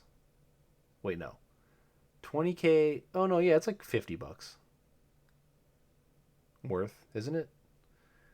It's like 20 or 20. I'm trying to remember how much is in the $50 pack. I think the $100 pack is usually like 20 or 50. I don't even know. And Tony, we would like. But I mean, it's all to say overpriced. A few words, Of course. to the attendees and our online viewers. Okay. I guess Hiroki-san, Okay. our live stream. いや本当ね皆さん今回のライブストリームいかがだったでしょうか。 So everyone, how's been this live stream so far? You guys been enjoying it? ありがとうございます。 This is weaker than last year. Sorry, but it just is. ね、こういう形でね、久しぶりに、こういった皆さんを実際にこの会場に招いてライブストリームできたのすごく本当に嬉しく思ってます。 It's been so incredible seeing you all in person after such a long time. いやね本当なんかねもう何年か前にこう実際に会った顔がここに並んでてねすごく懐かしいなって気持ちもあります。 I see some of the familiar faces that I've seen a few years ago too out here today, so it's giving me a really nostalgic feeling. 本当にね皆さんいつもFFBE プレイしてくださって本当にありがとうございます。 Thank you so much for continuing to play FFBE. ぜひねこれからも FFBE これからもパワーアップしていきますんで、ぜひ今後もゲームのプレイよろしくお願いします。 The game is going to be updated, filled with more powered up, so I hope that you can continue to support us. Yes, ありがとう。まあね。 Okay. まあちょっとねせっかく。Oh, let's go back. That's a fully lit shot of the crowd, right? The game is going to be updated, filled with more powered up, so I hope that Filled you with can more powered continue up. to support us. Yes, ありがとう。 Okay, so this is going to give us a better... Oh my god, look at all those empty chairs in the back. Okay, so we already established that there's 4 seats on this side, or sorry, 5 seats on this side. Oh, there's more than 4 seats here. So this is 1, 2, 3, 4, 5, 6. Okay, so there's 5 on this side and 6 on this side, minimum. And we're going to go 1... This is tough from perspective. So 1, 2, 3... These people are on the same row. 4, 5. So that's 5 rows back. So that's 55 if they were all full.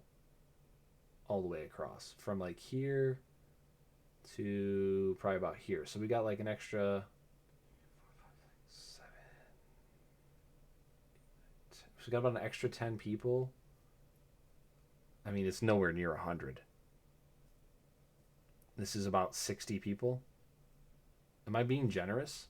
Let's literally count. Okay, so I know there's 5 people here across. So we're going to say 5. 6, 7, 8, 9, 10, 11, 12, 13, 14, 15, 16, 17, 18, 19, 20, 21.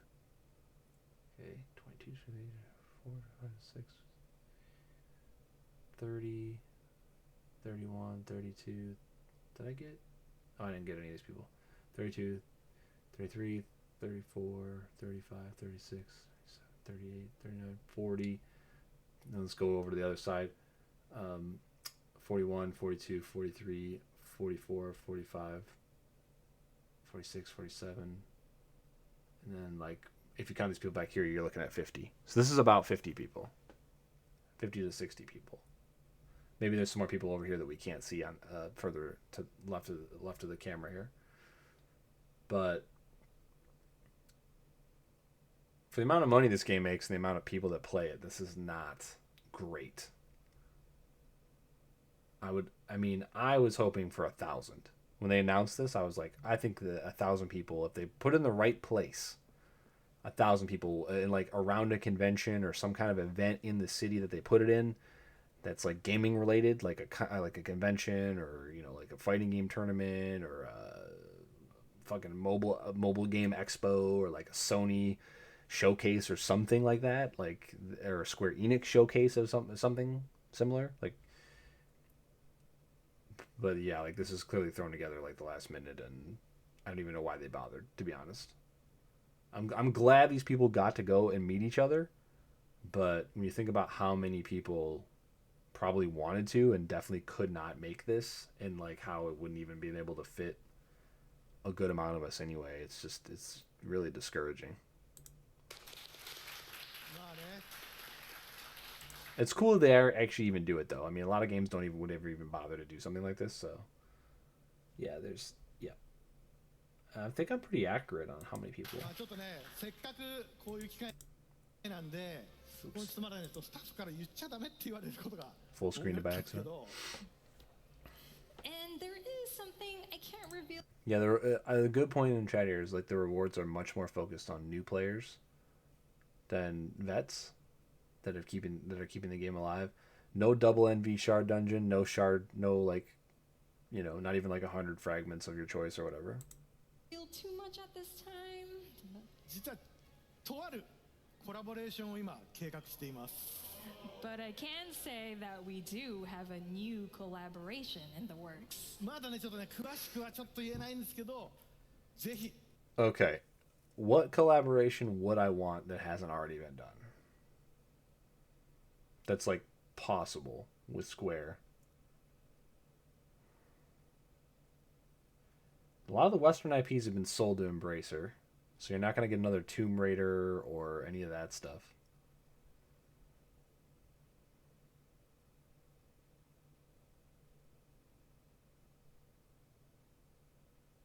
I don't even know. I can't think of anything else that Square even makes that I want.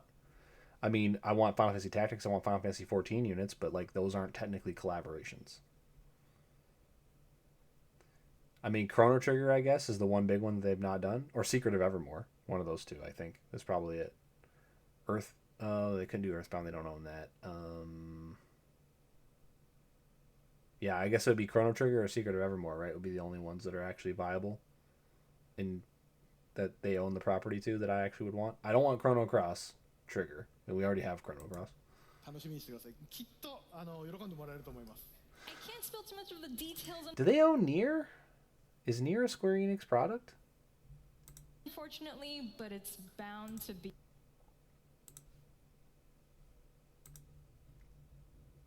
I'm checking on this. Because I'm genuinely interested. They probably do, because I mean, who else would own it? You know?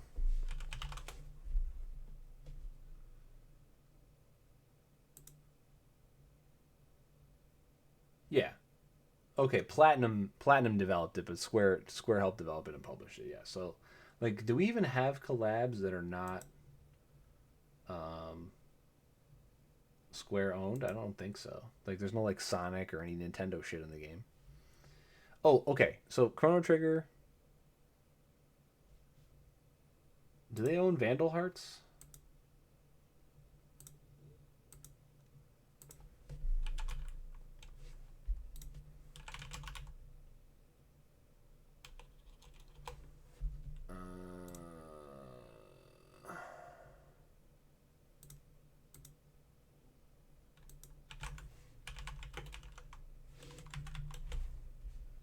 No, Konami owns that.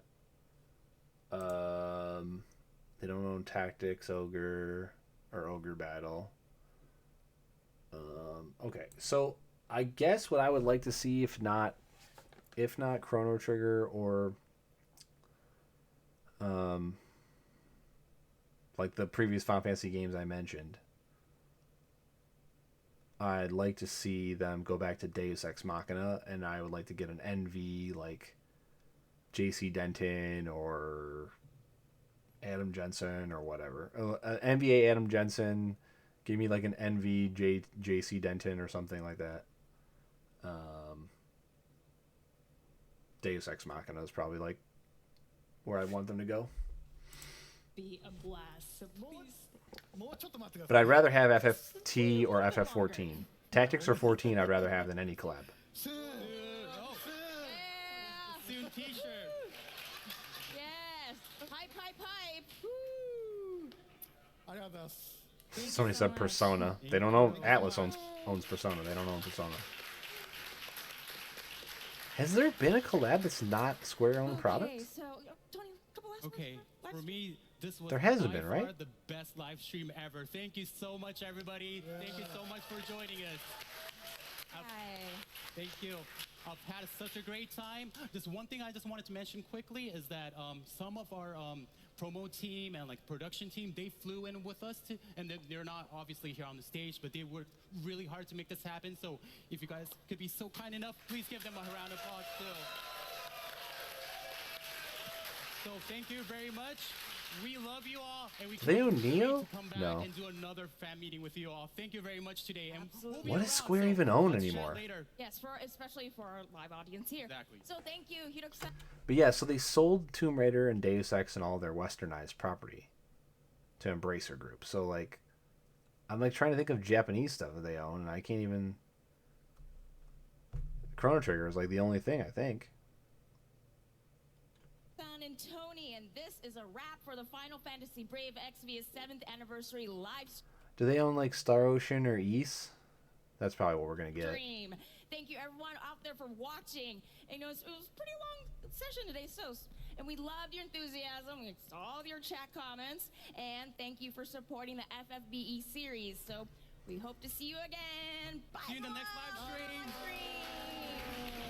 Thank you all. Thank you. Thank you. So now are they gonna show a trailer or something?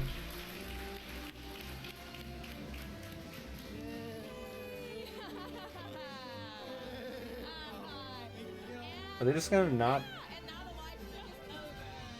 They're not gonna talk about the collab?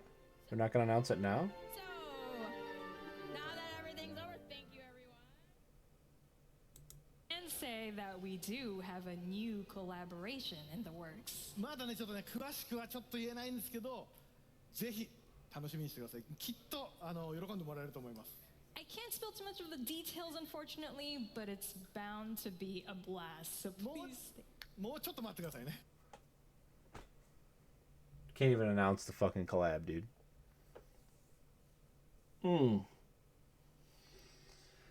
Okay, positives. Let's talk positives first. Positives. A new Elena looks cool. She's not premium, which means she might not be as good as Abigail. Or she could be better and invalidate Abigail, which would be also not great. The rewards aren't terrible.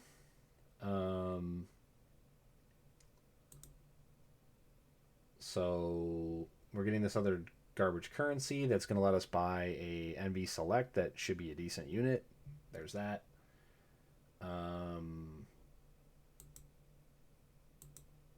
The leader skills on the units that we're getting aren't as bad as they could have been, but they're nowhere near as good as they should have been. So I guess we'll save that. But what else? We got to see Gert and Flip, and then we also got to see a good cosplay. Love to see that. Hope that there's more cosplays this year for the unofficial live stream. They usually do a contest. This art is fantastic. That's a good one. That's a positive. There's potential for these units to be really good. I mean, if if Rick has a 150, if he has a 100 wind imperil or wind amp for the team, or anything higher than that, that would be great. That could give wind teams a chance. Same with Elena if she has ice. I don't think she will. She's a tank and a damage dealer, so I don't think so. This guy, they did hint that he has ways to increase elemental damage, which to me says wind amplify, but we'll see. He might only have it for himself. He does have a 180 personal, which is like not that big of an upgrade from 2B. So, I mean, if you already have 2B or you plan on getting 2B, especially if 2B's upgrades are really good, her upgrades can make her even with him, which is like hilarious to me. But hey, man, I mean, skippable anniversary unit isn't actually a bad thing. Considering like how good the other unit is. It's basically the same scenario as last year. I think you're probably in the long run you're going to see that Elena is the better unit, and that you're much better off investing in Elena than in Richt, same as you were much better off investing in Sylvie than Vilk. So Abara upgrades are cool, but she's so new that this is what she should have launched as. So yeah, caveat there. What else positive do we have? This could be a massive positive if they actually do a good naming convention and don't cop out and do this. I guess we'll cover the negatives later. Upgrade for Clash Armor, which we kind of needed because everything else has been upgraded, so that's cool. We're staying steady there. And then what else do we have here? We're getting the limited time stuff finally. That's cool. Negatives. Not enough stuff. Period. Disappointing premium unit, especially in design. Oh yeah, I guess these summons are a positive. It's better than average. The weekly. This is not great. I mean, they do this every year. It's whatever. A2 no buffs. Cool. Squall kind of got a mini buff. No buff for Quistis, even though she's going to be back to block you from getting Squalls. That's cool. Terrible. Why would they do that? Too much time wasted on silly games. They had the opportunity to be here live for the first time in years, and they did a bunch of this bullshit instead of like knock it out of the park for the actual game. Cool, I guess. I don't know.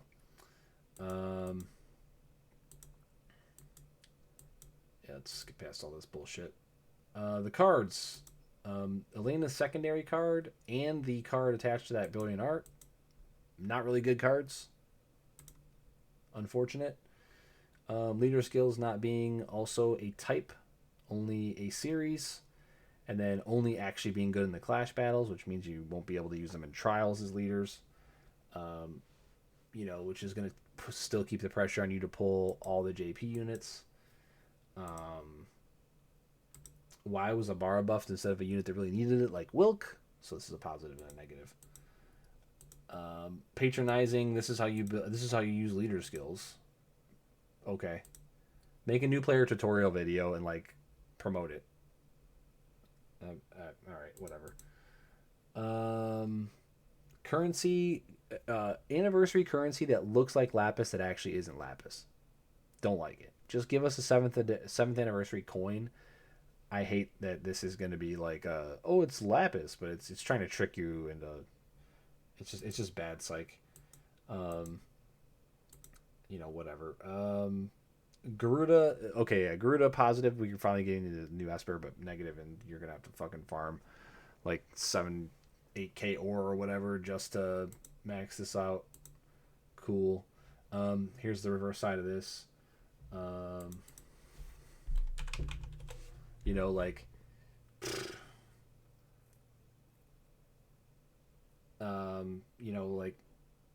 If they just leave it like this, the way they show in the yellow boxes here, this is terrible.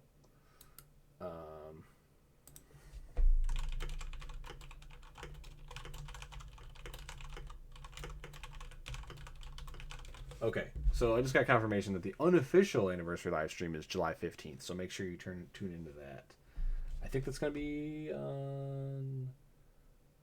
I don't know what channel it's going to be on. I don't even remember. I think it was on Flip Method's channel last year. So I want to say it's going to be in the same place. But I will definitely stream like that week and talk about that and make sure that everybody who watches me knows where to go for that. What else are we looking at here? Negatives. To round out the negative stuff. Didn't really answer any questions in the Q&A that we didn't already know the answer to.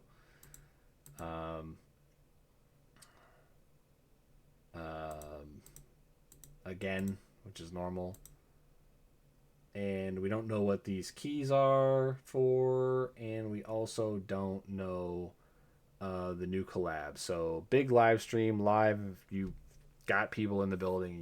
You can't announce what the new collab is even going to be. You don't even need to tell us what units. You just need to, like, I think what did they do last year? They just said near. They didn't say what units. They just said near.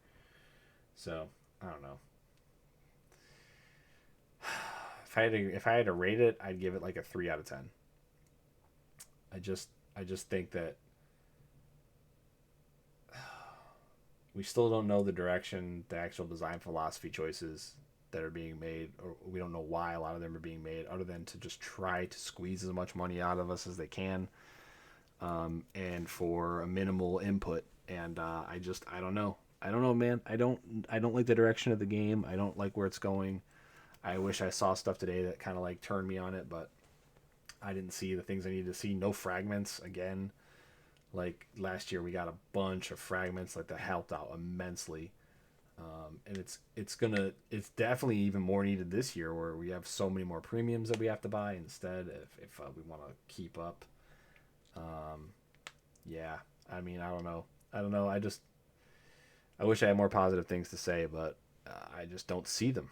I need to observe them to be able to you know to go in on that. So, all right, well, we definitely went through all of it. Yep, it is what it is. This file will be live on Twitch. I don't know if I'll be able to upload it to YouTube. We'll try it and see how hard it gets claimed. The music will probably be what does it in. But as long as it's actually viewable, I'll leave it up. I don't make any money off of streaming. I don't make any money off of YouTube or Twitch. I kind of pride myself in that. Like, I'm not trying to make any money off of it. I do this because I like it. I have a career outside of this. I don't need to make any money off of it. I would always suggest that if you want to support in any way, you definitely go and support the great creators of all the different like communities and games that I engage in. So like in this case in BE, I would strongly suggest heading on over to Flip or Gert's channel or their YouTubes and subscribing, donating, whatever you do, all that. Sinzar, of course, one of the MVPs, not there, of course, again, due to the issues that we talked about and like the time and the location, and all that. Yeah. So, I would encourage you to do that. I'm just a part of the community. I'm a cog in the machine, and but I do try to give the perspective of like the common person, the layman, if you will, that's thinking about these things in a measured way. Because a lot of times you will see a lot of stuff and you'll see a lot of things repeated and from content creators, and there's nobody digging in deep and like actually being like, well, I wonder why things aren't going so well. Everybody's all of us love this, but sometimes if you get too far up into that vested interest where like I have to be positive about this or else the developers won't key me in on certain things or whatever. I mean, somebody's got to take that hit, and I have no problem doing it because I don't have anything to risk. I don't have any income or special pre-codes or whatever to risk for that. So I'm more than happy to do it, and I'm more than happy for all those people to get support, especially monetary support. So check all those people out that we mentioned earlier. And yeah, we'll see you guys soon. Hopefully, like I said, once the job stuff settles down, the new schedule will be posted, and we'll get back to gaming. So look forward to that and doing this more often. Once all that stuff's taken care of. And, you never know. We'll end on a positive note. We could see a bunch of cool information next month. We could see a new great collab. We could see a bunch of new features added to Clash of Wills to make it more replayable and a little bit more evergreen. Maybe they come back and put some bosses in Chamber of the Vengeful and things like that, even though they said they don't really have any plans to do so like last month. I mean, who knows? It could all turn around. You never know. We came off of a super high last year, 6th anniversary, and we got a couple months that were interesting, and then a lot of stuff on the downward trend. And you never know. We could have a very disappointing 7th anniversary, and it could tick up from here massively. One thing you can't miss, though, you can't miss the unofficial live stream that'll be happening in a few weeks. Definitely check that out. I'm definitely going to be watching and participating in that as much as I possibly can. So hopefully we'll see you over there, guys, if I don't see you back here. And just remember, take care of yourselves, be decent to each other, look after your community. And, when you're faced with a bunch of stuff that's not exciting or gets you down, just try to find joy somewhere else and keep those spirits high and, just do the best you can. We'll see you guys next time.